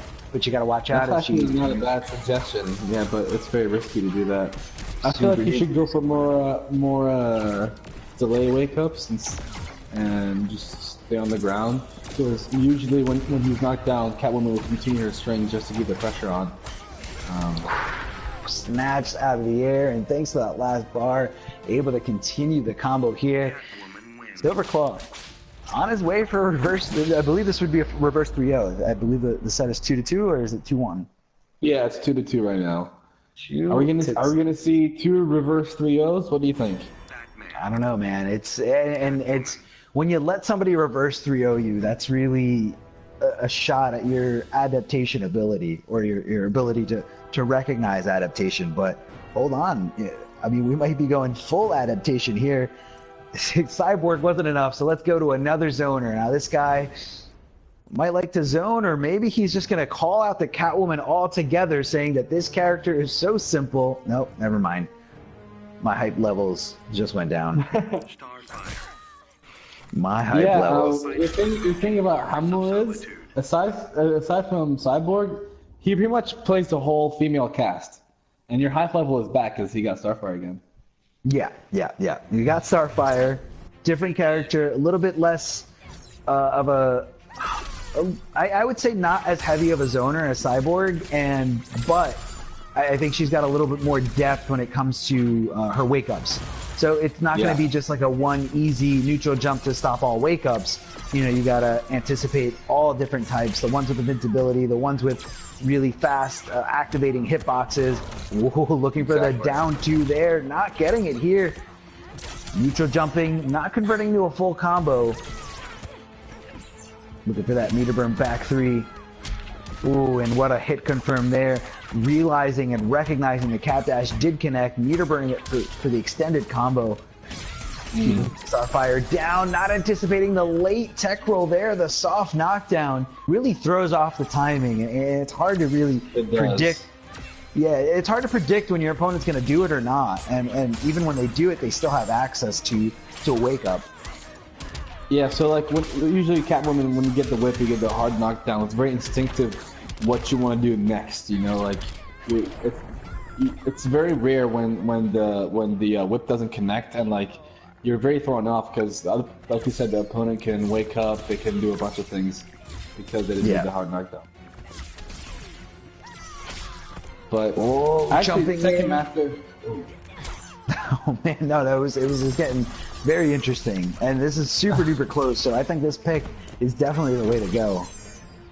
Yeah, Tekken Master asked me earlier who I thought Hamou was gonna pick, because we know for sure that Silverclaw is going to go with Catwoman. And I actually suggested that he would have went with Starfire, because it seems like it's a good matchup against Catwoman, just keeping her away from you. And I was surprised that he went with Cyborg, but now we see him using Starfire. I want to say he felt really limited in terms of the wake-ups, like what wake-ups he had at his disposal. Yeah. So he just went with it, and he didn't keep it unclashable. Still not hot enough for you? Oh, and Hamou is definitely kicking himself in the ass for that one. It was going to be his. It was pretty much, he could have brought him down to a pixel. That Stardust would have definitely destroyed him, but I just don't think he was anticipating the forward 3 to connect. Trying to back off, trying to get something going here. Has to block all this. Hits the interactable and gets completely punished for it. Oh no. Oh, but he's out of there, out of dodge. All this real estate to work with, all this time to work with. Silverclaw needs to be very, very patient. This is a very long walking down, but eats a Stardust just for his trouble. Going to the other side, trying to get out of there. This is a perfect game 5. A little bit of a scramble there, and the down one into the hair flip. You gotta respect it. Very, very fast stuff here. And Hamou takes it 3-2. Oh my god, that was a very, very clutch character pick there for his final pick. And if you look at the Twitch chat, you would see Hama was being very cocky. I don't know if it's against Silverclaw, but he was saying he's going to 3-0 and stuff. Not working, and he almost lost, so. But I think he was just doing it for the jokes. Just kidding. All right, I'm actually gonna have to. You're not in here, are you? Or Tekken Master? Okay. I don't know if you're still here. That's okay, don't worry about it. Thanks a lot right. for stopping by, man. We really appreciate it. Yeah, man, I'm sorry. Just something came up here with work, and I have to deal with this. Don't worry about it at all. Don't worry about it. Miguel, thanks for joining our commentary team.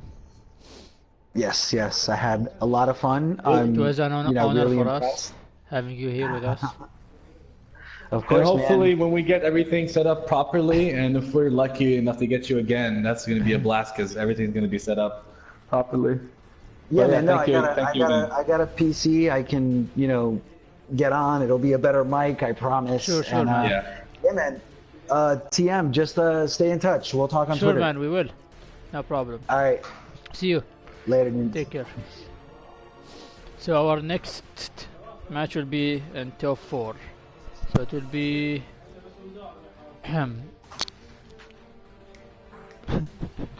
Sharkteeth versus my brother, Undertaker? the Undertaker. The Undertaker himself is in the town.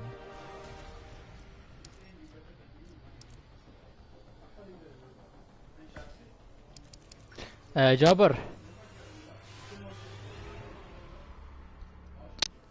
Jabber.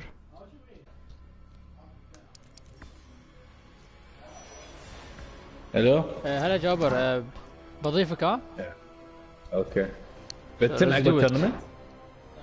شلون؟ بتتم عقب التورنمنت اونلاين ولا بترقد؟ لا اوكي بس الحين will be a big my brother Undertaker versus Sharkteeth. Alright. Let's do it. Hopefully I can join Sharkteeth. Hopefully.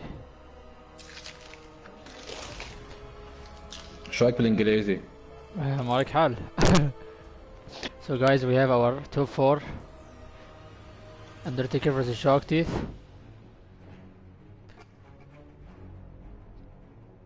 Jabber, ايش صار؟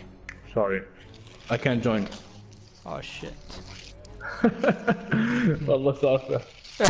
من السالفة. On. Supergirl. 1 second. Black Manta. Fighters approaching Gorilla City.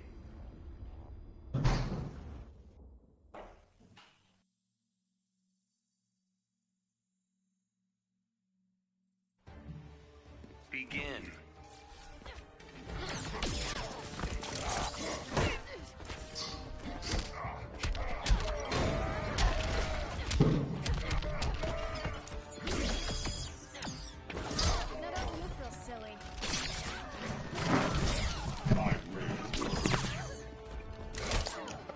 Hello?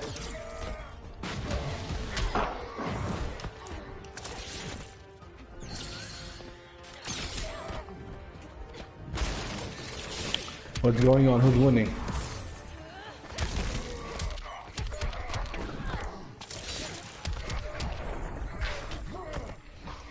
Which part of you hurts the worst?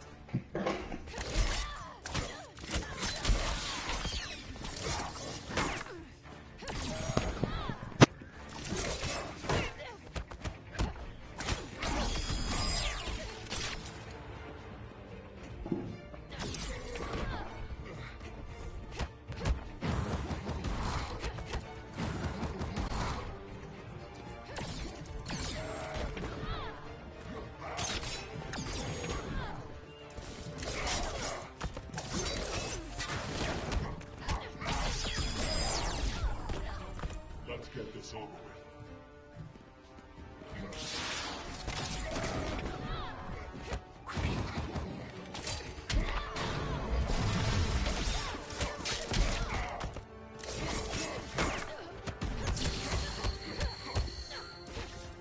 شو؟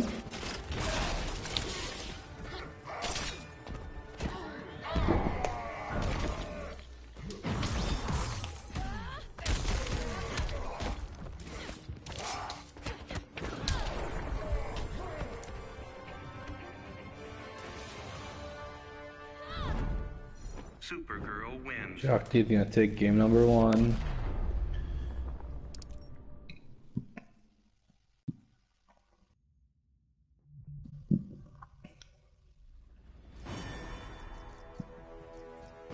Black Manta, Supergirl.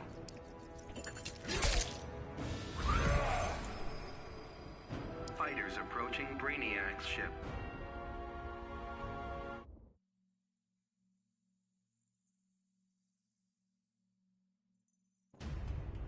Begin.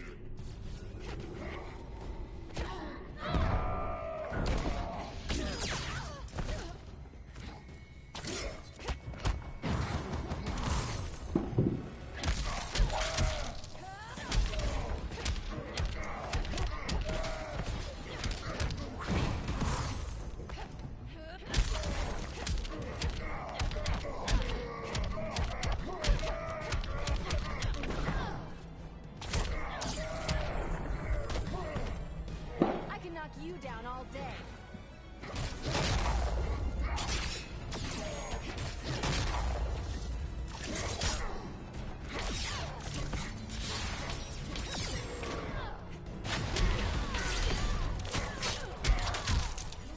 Very, very dominating performance by Sharkteeth. Huge life lead against Black Manta.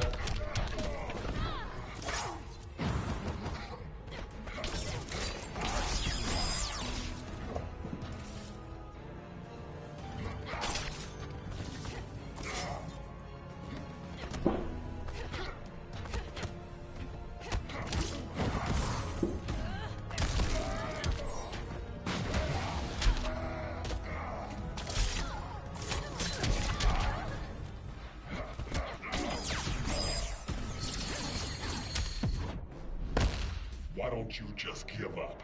My whole life defies the odds.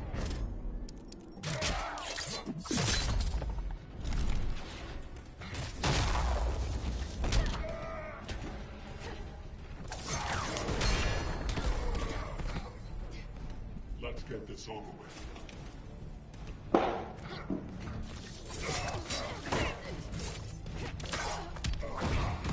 Ooh, and that's hit.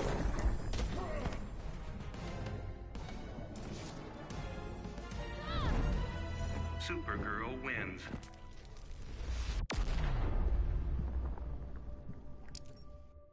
Game 2, going to Sharkteeth.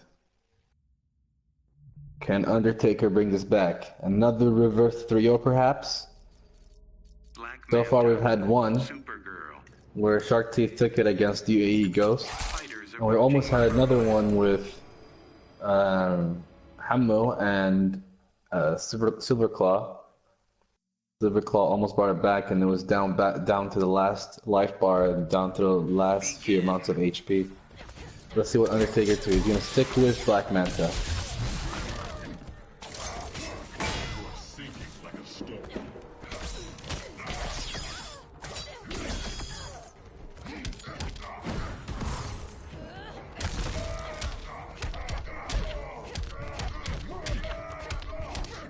Dominating performance from Undertaker first match, but it seems like Sharkteeth's gonna bring it back. Now that you feel safe. Goes for the cross, I think. I can knock you down all day.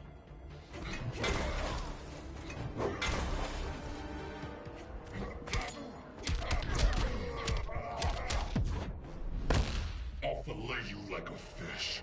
Gross, not happening.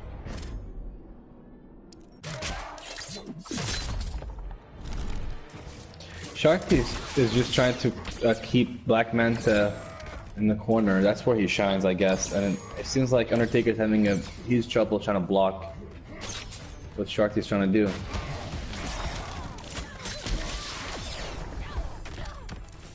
The deepest seas aren't safe for you.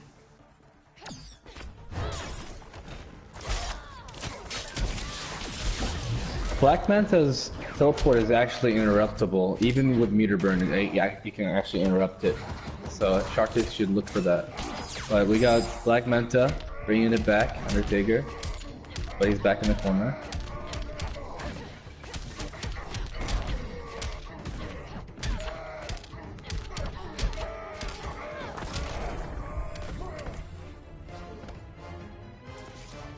Oh no.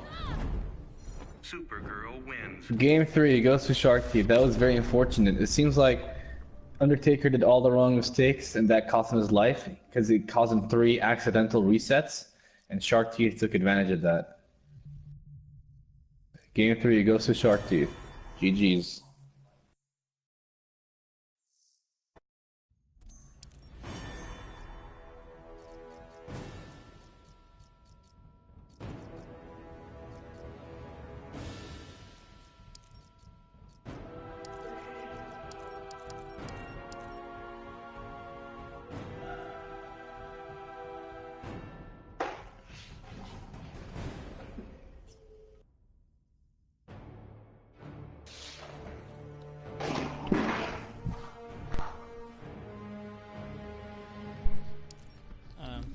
Where's Jabber?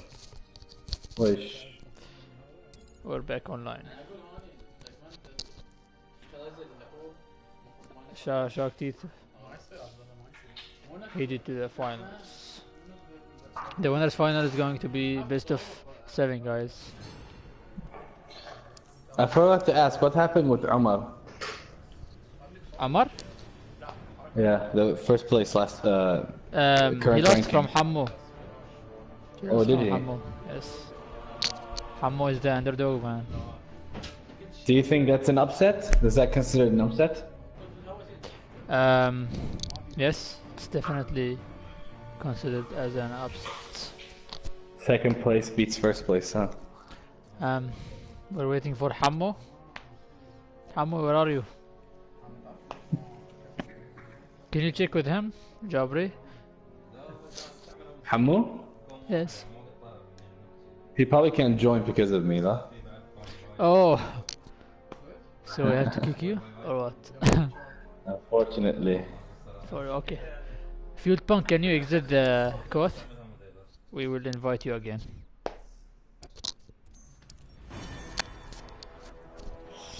مش عاوزين اقدر اشيل الانترنت يعني. زين تشوف الستريم هو علق. احسن شيء. ايه بس ديليد لا؟ اذا قلت شيء اوه بيحصل صح شيء اي ثاني. شت. زين. ايش فيك هاليوم؟ اي نسيت. How's everybody doing in the chat?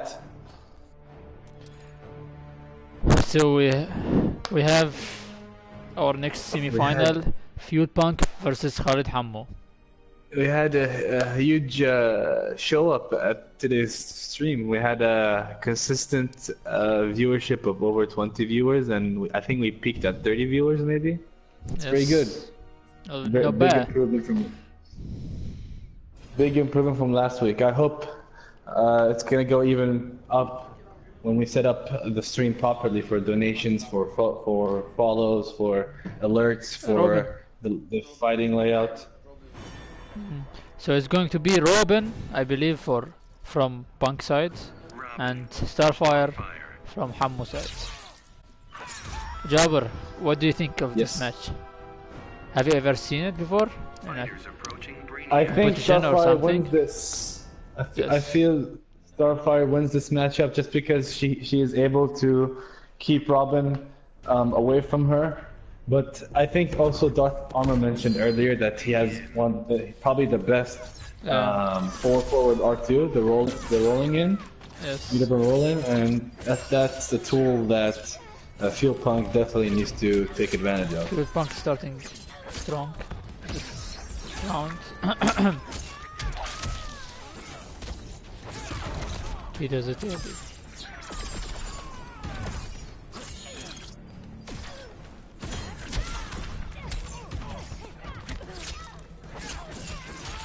I don't know why Hammo is blocking down with Robin.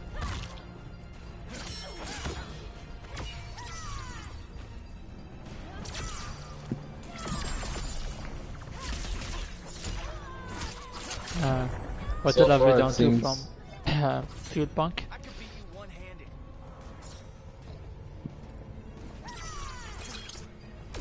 That's super minus on block.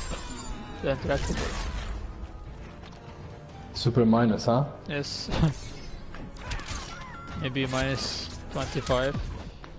but no one knows about it. Starstruck? I measure up. A lot. You don't. Which one is it? Which move? The intractable in the corner, the right corner, the pipe. Damn. Dominating performance by FueledPunk, don't you think?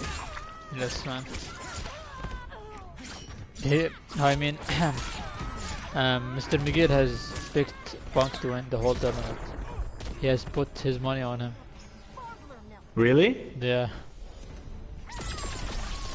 Did you watch him play earlier? That's why. Yes, when he played against, I don't remember. Yes, against Saad. He saw some big potential in FueledPunk. I can see why. I can see why he picked him. It was the Middle Eastern Hayati, huh? Yeah. He has similar patience that Hayati has. I mean, he plays the character since the launch. I played him at the launch event of Injustice 2. It was at Dubai.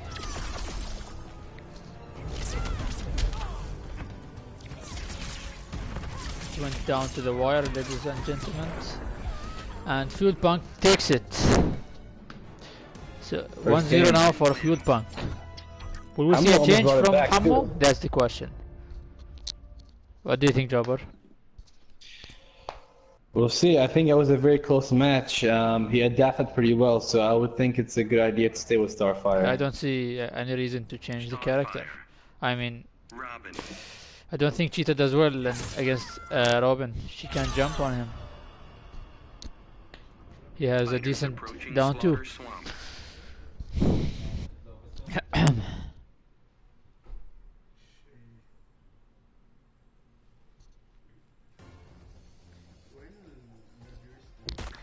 Have Sharkteeth. He's waiting for the winner of this match. It's currently 1-0 for FueledPunk. I like the skin. Black and white. Reminds me of one of Atrocitus's shaders. Yeah.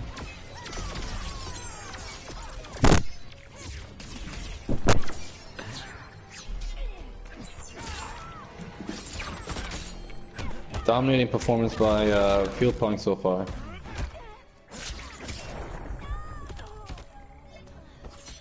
You lost before we even started. Starting next week, guys, we'll be posting the top 5 of best moments and the tournament.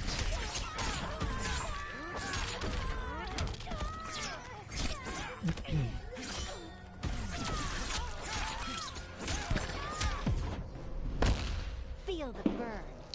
Hammou is not in a good position, to be honest.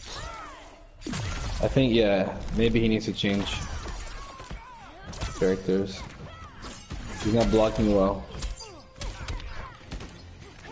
I think I've already picked top 5 for next week. Best moments. You wrote them down? No, but I have them in my mind. There are a lot of good moments in this tournament. Especially Sharkteeth against UAE Ghost. The reverse 3-0? Yeah, the reverse 3-0. Oh my god, he did it again. Robin wins.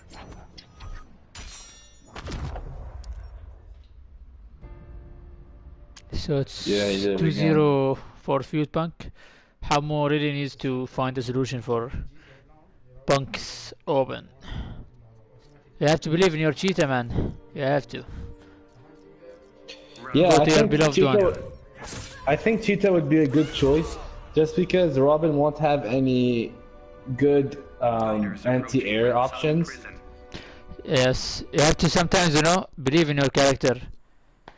Yeah. The character that you started the Justice 2 with. And forget about the matchup chart. Just play it your heart out. If you play against someone like Atrocitus, where he can just vomit you out of the air, that's not really a good matchup for you. But you can still win it. But with this one, like, Robin has to read your jump. So I think it's a good choice by Hammo. Yep. He's doing good so far. ان شاء الله ما احسده بس. Yeah, see, like his jump-ins are working. Yes. Except for one, but they should.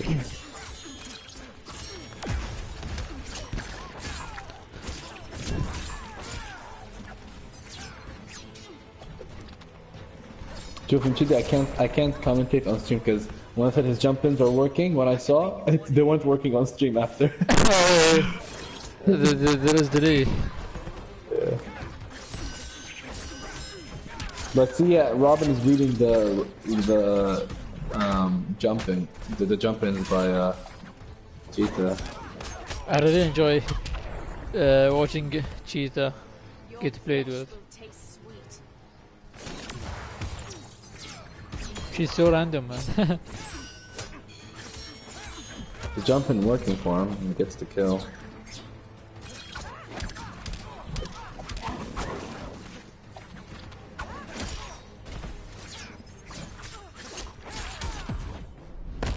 Your efforts please the goddess. Clash from Hammo. Oh my god. 4 meters from FueledPunk to ensure his win against Hammo. Oh, I wanted to style on him. So ladies and gentlemen, FueledPunk to the winners final against Sharkteeth, my teammate from Nasser Esports. GG's to Hammo. Good games, Hammo. I'm really proud of your performance in this tournament, Hammo. Don't you ever be salty. Man, I feel so bad with my games. I think I could have done better. But I feel like I improved. I hope you can connect with us now, because we need you in the winners final. So guys, if you think say Bismillah. So guys, if you think that Sharkteeth will take it, write number one in the chat, and if you think that FueledPunk will take it, write number 2.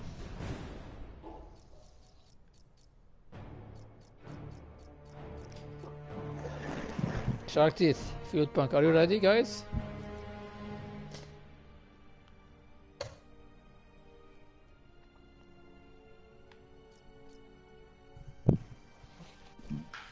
I really love the way Punk plays with Robin. We should get a match with Hayate. Yes, we should.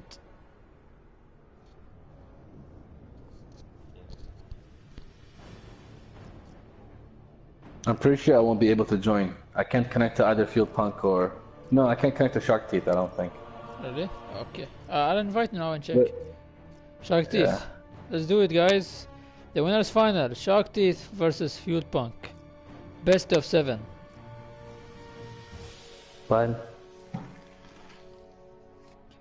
Those two contenders never made it to the winners final before, so it's new to them.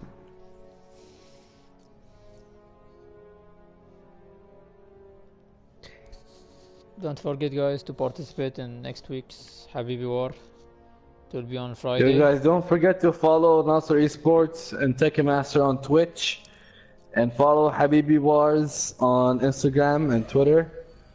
For Instagram, it's habibi.wars, and for Twitter, it's habibi_wars. You'll get updates. Shall we begin? The final? And yeah. Yes, Yeah, we let's can do begin. it. Let's do it, Sharkteeth. Show us what you are capable of.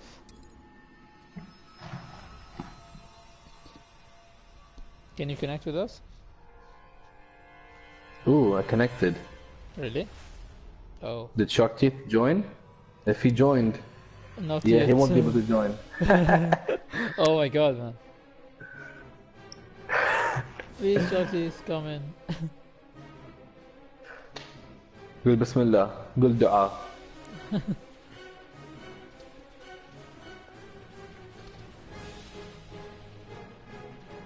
We're just waiting, guys, for Sharkteeth and FueledPunk.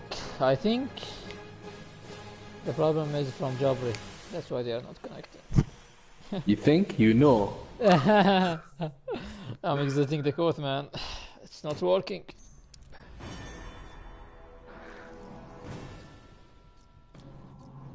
GG's, Jabree. You're out of the winners fund. Yeah, let them win.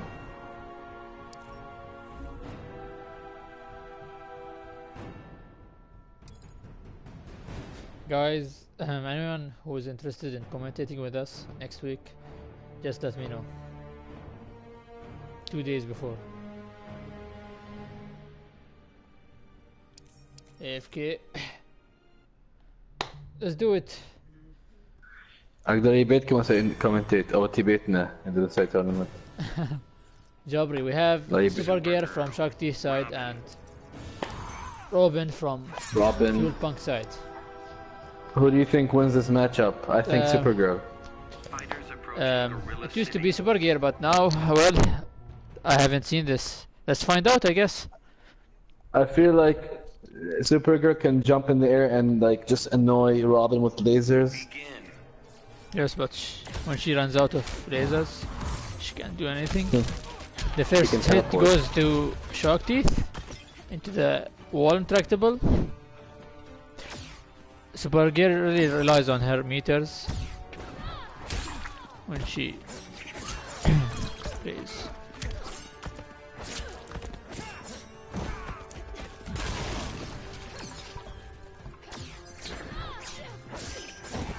Wow, nice interrupt here. The matchup knowledge from Sharkteeth. Kryptonians call that a beatdown. Sharkteeth is sending a strong message for FueledPunk. He's not afraid from him. It's nice. I'm really loving the way Sharkteeth plays in this matchup. You can tell he has knowledge. Yes, man. By the way he's interrupting the strings. Are you watching the stream from your mobile? Yes, sir. Okay. I can hear it. Yeah.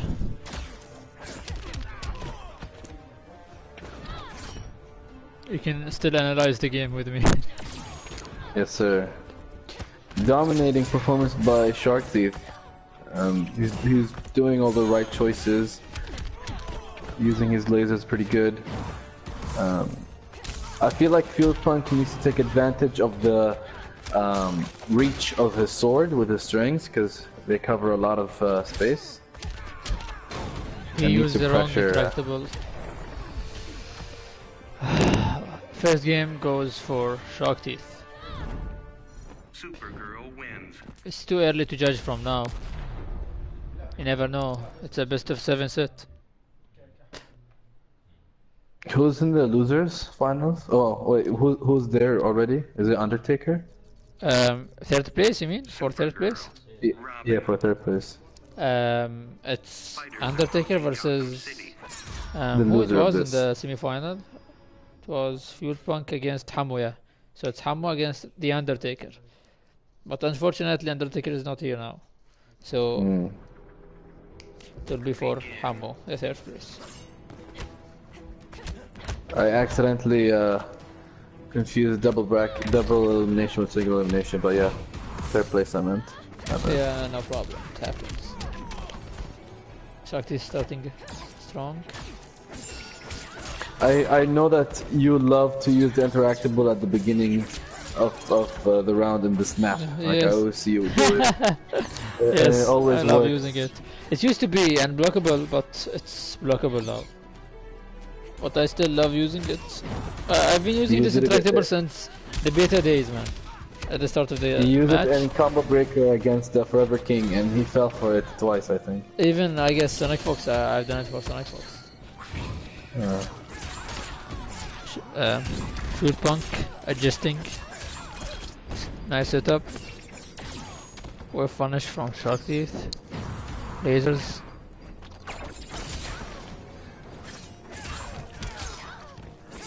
FueledPunk's not giving up. Magic Pixel. Beat down.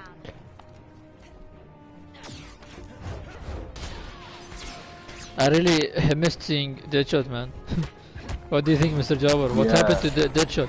Where is he now? He just died. He's dead. He's in the graveyard. Like, I don't understand. Like, usually I agree with NRS's decisions with patches, but with Deathshot I completely disagree with what they did. Like, They went hard on him, to be honest. that's true. Because Yeah, of I that. didn't even know about the patch because he was one of my mains, and Really? then I played and yeah, he was one Man, of my he mains. was everyone's main. I mean, who And I- doesn't pick Deadshot? And I remember, like, I played it against my friend, and for some reason I couldn't shoot as fast. And I was like, what's wrong with me? I thought it was with me. You know, I thought I was Yeah. putting the wrong, like, timing.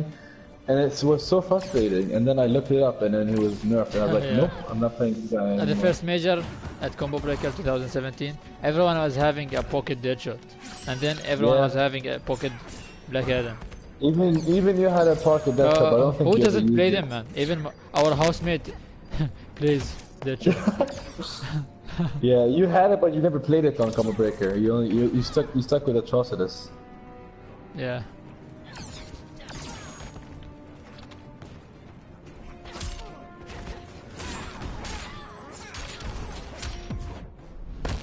Kryptonians value Dash from respect. Sharkteeth. Look where that got him. I think FueledPunk did a very good job adjusting. Yes. Doing way At better least than he he- did last game. Yeah. Another interrupt from Sharkteeth. Matchup knowledge that you can. That knowledge, yeah. The 2-1-2 from Robin. There is a gap, 6 frames gap, I guess, or 7. He keeps interrupting it with down 3. Down 3, yeah. Pressure from Robin. Oh my god. Oh, that was heartbreaking for FueledPunk. Sharkteeth going up 2-0. But still not over, man. It's not over. It's too early to judge. We've seen FueledPunk using Robin the whole tournament. Supergirl. Robin. We never expect him to change his character. He's a character Hayati, loyalist. man. Just- He's like Hayati. Yeah, just like Hayati. He's or our just Hayati, man. I told you, yeah, Middle Eastern Hayati. Atlantis. And he's just like Hayati or Forever King. They rarely ever change their character. Mm. They believe But in their when I character played no against matter what. Hayati at the ECT, he picked Red Hot for me, for my Brainiac. And then he went Robin. Was his Red Hood good? No, not really. What do you think of Sonic Fox's Red Hood? Random as fuck. But he's the best Red Hood in the world. I mean, you can never read Sonic Fox's mind. That's what makes him special. Yeah. I mean, sometimes he respects you, sometimes he disrespects. That's what makes him so unpredictable. So hard to face. Maybe you have to predict the unpredictable to beat Sonic Fox. Do you think that Sonic Fox is naturally talented or because of his hard work training? Practicing? Okay. I think Sonic Fox is really good. Well, I think it's in MKX he was really good because he was overly aggressive, and people were not used to that when he played as Aaron Black. But then I feel like after he won the what was it called? The Mortal Kombat exclusive tournament? Combat Cup? No, not Combat Cup. I don't remember. Fatal 8, right? Yeah. After he won that, he really understood that he's on another level, and then he trained hard. I think. Yeah. I feel like he doesn't stop playing every day. Like he doesn't maybe. stop. What a conversion from Practice. Sharkteeth, taking the lead. Don't you ever forgive the lead, the hers lead. She will annoy you every time. She will let you kill yourself. Nice option select from Sharkteeth, holding the back 3 into the win. 3-0 now, which makes it really hard for FueledPunk to come back, to make the comeback. Do you think he's gonna have a reverse 4-0? Man, if that That would happens, be a good way to end the I tournament. might retire, man. It will be a top 5, and all those top 5 plays will be against him coming back. Yeah, exactly, man. But it's not over unless it's over, man. Remember that. That's true, that's true. Fighters approaching Metropolis. Hammo, congratulations for your 3rd place. My brother is not here to compete, so he's disqualified. Maybe he forgot that he has a 3rd place match. Your brother seems like a very important and busy person. Going out this late at a Thursday. Otherwise, you wanna play him tomorrow? He has no problem. I play him any day. Your call. I think I did well against your brothers. Them being the brothers of Tekken Master and me gambling with them. Good. Without having any partner. Guys, let us know in the comments what do you think of this tournament so far. Did you enjoy it? Let us know. Malgus, yeah, sure. If you want to play with us tomorrow, I'm pretty sure Tekken Master will be happy to stream friendlies, right? Definitely. Sharkteeth taking the lead here. If you want to know when we're gonna play, just follow Tekken Master on Instagram, and he will post when he streams. I think you mentioned that you did not use Instagram, so he also has a Twitter. You can just Google it. Just Google Tekken Master Twitter, or the mod in the chat can send you his Twitter. But anyway, what's going on right now? Let me know. Tekken Master. Sharkteeth is taking the lead.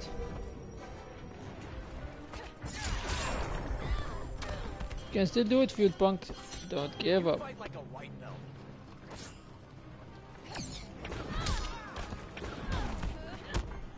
Close.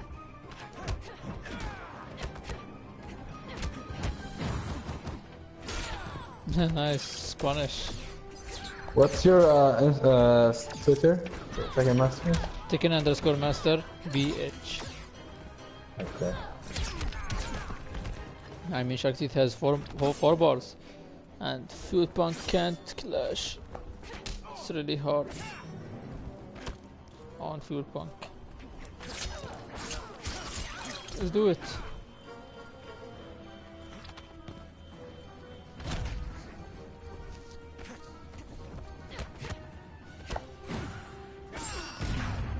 Oh my god, there is a gap. He was waiting for it. Sharkteeth ending Habibi War week 4 with a super. Sharkteeth is your champion of week 4 with a super. Oh my gosh. 4-0. Supergirl wins. Congratulations, Sharkteeth. You deserve it. To be honest, like even though it was a 4-0, I don't think it was a dominating performance. Yes, I man, feel it like was so close in the matches. FueledPunk did GG's very to well. FueledPunk, man. Yeah, good job, I'm really FueledPunk. proud Second of you, man. place. Keep improving. If Tekken Master says he's proud of you, halas, that's you know you're good. So Sharkteeth is our first place for week 4 Habibi War. Second placer FueledPunk. Third place Muhammad Hammo, I mean. Fourth place the Undertaker. Congratulations, guys. Everybody in the chat, make sure to follow Habibi Wars on Instagram and Twitter. Follow Nasser Esports on Twitter and Instagram, and follow Tekken Master at Instagram and Twitter. We will post all the social media links right about now. Shout out to all three. Mr. Miguel and Jabree for commentating with us tonight. Shout out to Darth Arma, even though he couldn't finish with us. Unfortunately, he was here for the majority of the stream. and went better than we expected, and we're happy with the results. Tomorrow we will be updating the leaderboard Yep. and Habibi War account, Instagram, Twitter. Alright guys, thanks for tuning in. We will be seeing you next week. Don't forget to participate But also, for week before we end the stream, we also have a YouTube channel for Habibi Wars. It's Tekken Master's YouTube channel, where we upload the full tournament with all the games that we got on stream, and we also put the bracket there. So make sure to subscribe to the channel. We will post the channel on the Instagram. We will post the link for the YouTube channel on Instagram. So make sure to follow on Instagram. Yes, guys. But anyway, thanks for tuning in. Thanks, guys. Into the next Habibi War week 5. Thanks, guys. بعد المايك See you. بنبوظك شوي. كلك المايك. هذا هو حالاته. يلا guys, see you. يلا.